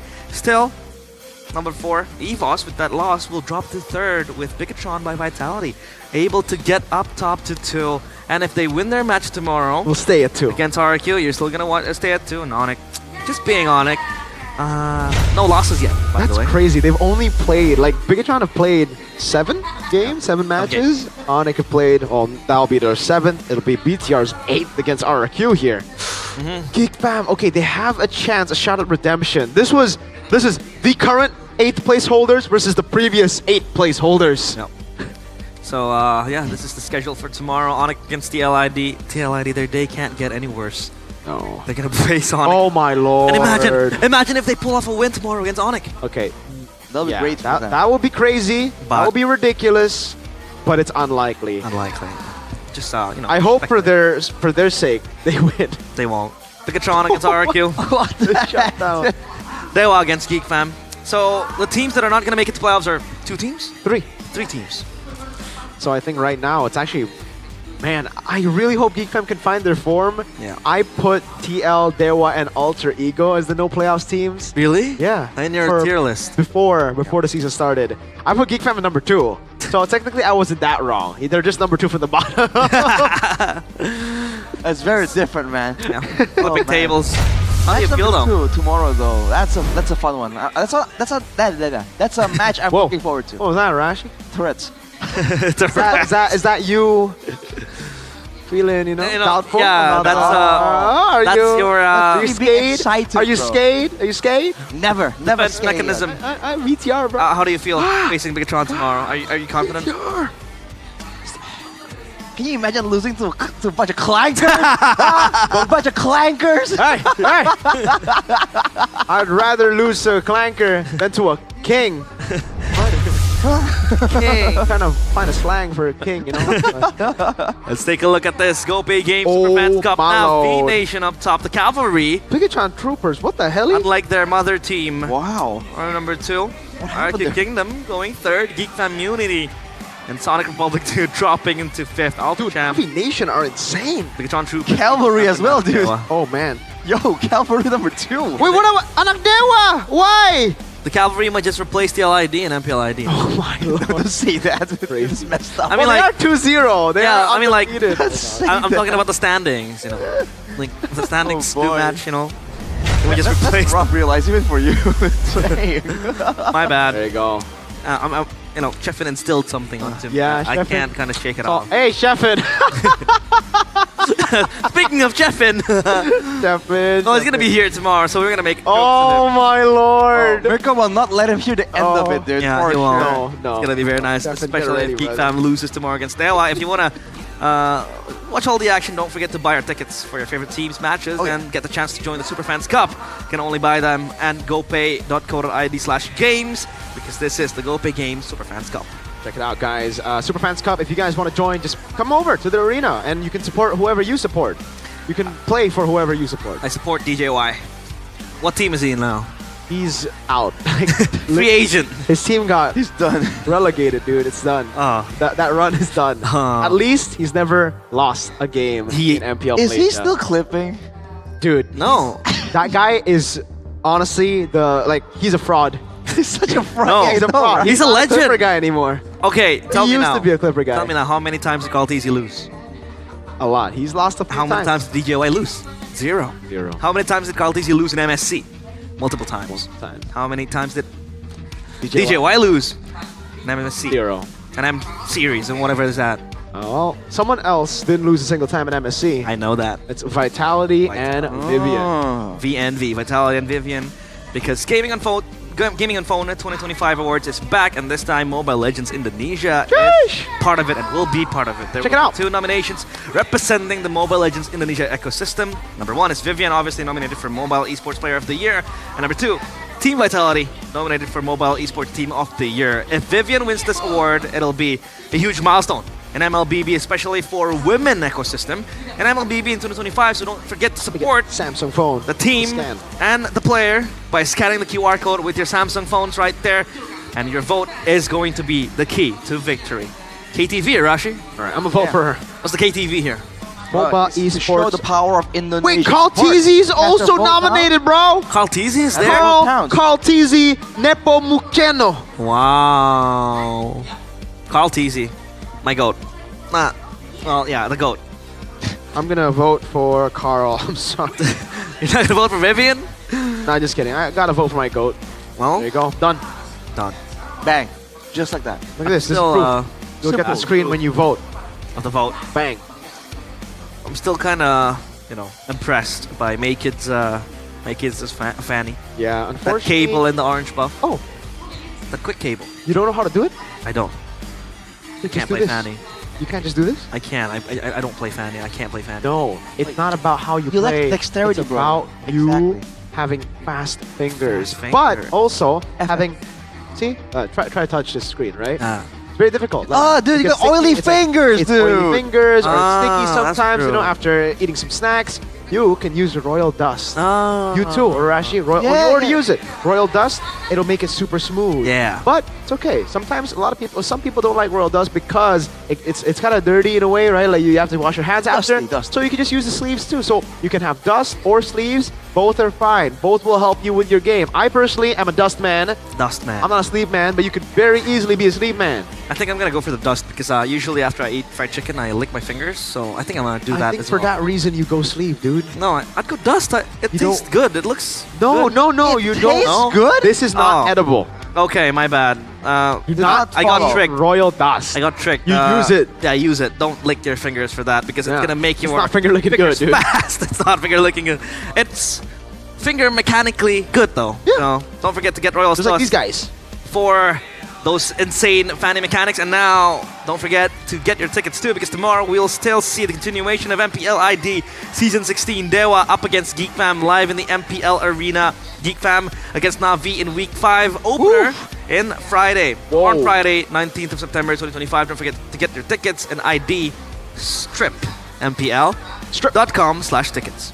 Check it out right now, boys. Check it out. Over. Check it out. To the website. This is All Trigger vs TLID for Saturday next week, baby. And we have Onyx. That's it. Oh. When else will you get the chance to witness epic matches from your favorite MPL teams? Epic and players matches. live? Epic matches. Yeah. It's actually not epic. Yeah, it's it's actually not the pro rank level. epic. Yeah. It's like Epic are you guys back at home. Exactly. Yeah. You are epic. Get good, nerd. was. Eat some Immortal. Sucro, Doritos, get some Royal Dust, and Yeah. play on your Samsung S25 Ultra. Don't forget, you got time too. It's response time, dude. Like, let's grab a selfie, guys, before we end the show. I look handsome there. Wait, why is it portrait? All right, let's get a normal photo. Go. So we just take it until the break Look at that. goes in. Damn, that clarity on the Look at the definition, dude. Quality. S25 Ultra. Gonna use that wait. picture to We can get Galaxy AI, dude. We can. Oh, yeah, we can like remove one of you. remove Arashi or me. Let's make it you. Unleash the artist inside you. Wow, Arashi, Can you're you gone. replace one of us like with Eterna or Goni? With Goni? Oh, I don't know about that. Let me try. That'd be cool. Goni can be there. Well, we're gonna keep that at that because Goni is no longer to be seen here. Yeah, we're gonna wait for them, but yep, that is it for us today in MPL ID Season 16. It's me, Realize, Mirko and Arashi. Mirko and Arashi, excuse me. It's been an awesome day. I'm Arashi. MPL ID Season 16. We own this.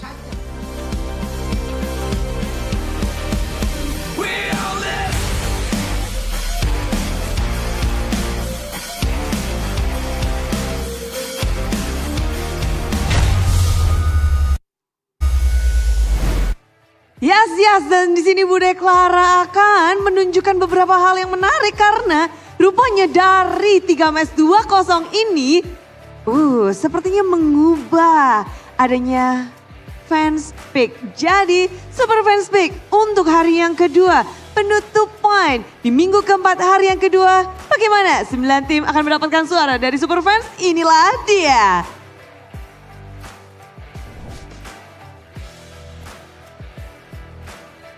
Dan rupanya Onyx berada di urutan masih pertama, tapi lihat EVOS. Walaupun dia mendapatkan kekalahan 2-0, tapi suara dari semua super fans masih tertuju pada EVOS. Tapi mengikuti tepat di belakangnya ada RRQ. Sekarang perbedaannya semakin tipis dari tim-tim yang bertengger di top 3. Tapi Navi berada di situ, disusul dengan tim Liquid, lalu Bigetron Boy Fidelity, Alter Ego, dan juga Dewa United, serta Geek Fam. Geek Fam membutuhkan semangat dan juga suara ini. Jadi buat kalian yang ingin memberikan suara kalian, semangat kalian, tuliskan di kolom komentar tim favorit kalian, tim yang kalian pikir akan mewakili Indonesia di ajang M7 World Championship nantinya di Jakarta. Dan tentu saja rangkaian hari ini acara yang begitu meriah dengan permainan yang luar biasa. 2-0 telah usai di 3 match. Bude Clara juga mau mengucapkan terima kasih kepada semua super fans dan juga kepada sponsor dan partner karena MPL Indonesia Season 16 powered by Moonton, supported by PBSI, presented by Official Tournament Smartphone, Samsung Galaxy, Official e-wallet, GoPay, Official Coffee, Good Day, dan partner ini sports. Ada Simpati, Dunia Games, Gamesmack, dan juga Good Time. Tak lupa advertiser, Kacang Sukro dan juga Yoritos, ditambah supplier Head and Shoulder, UBS Gold, Royal Guard, dan juga Imaginary. Banyak sekali tentunya hal-hal yang membuat kita terkesima di saat tim-tim sedang berjuang dan mereka memperkuat diri mereka sehingga sudah sedikit sekali kesalahan-kesalahan yang terjadi. Mereka semakin memantapkan diri. Tapi tentunya di minggu yang keempat akan lebih mantap di hari yang ketiga. Jadi Bude Clara menantikan kedatangan di MPL Arena dan juga perkumpulan kalian semuanya untuk menyaksikan hari yang ketiga. So hari ini Bude Clara pamit dan sampai jumpa di hari ketiga MPL Indonesia Season 16. We own this.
dan terus berlari, terus ke arah puncak tertinggi.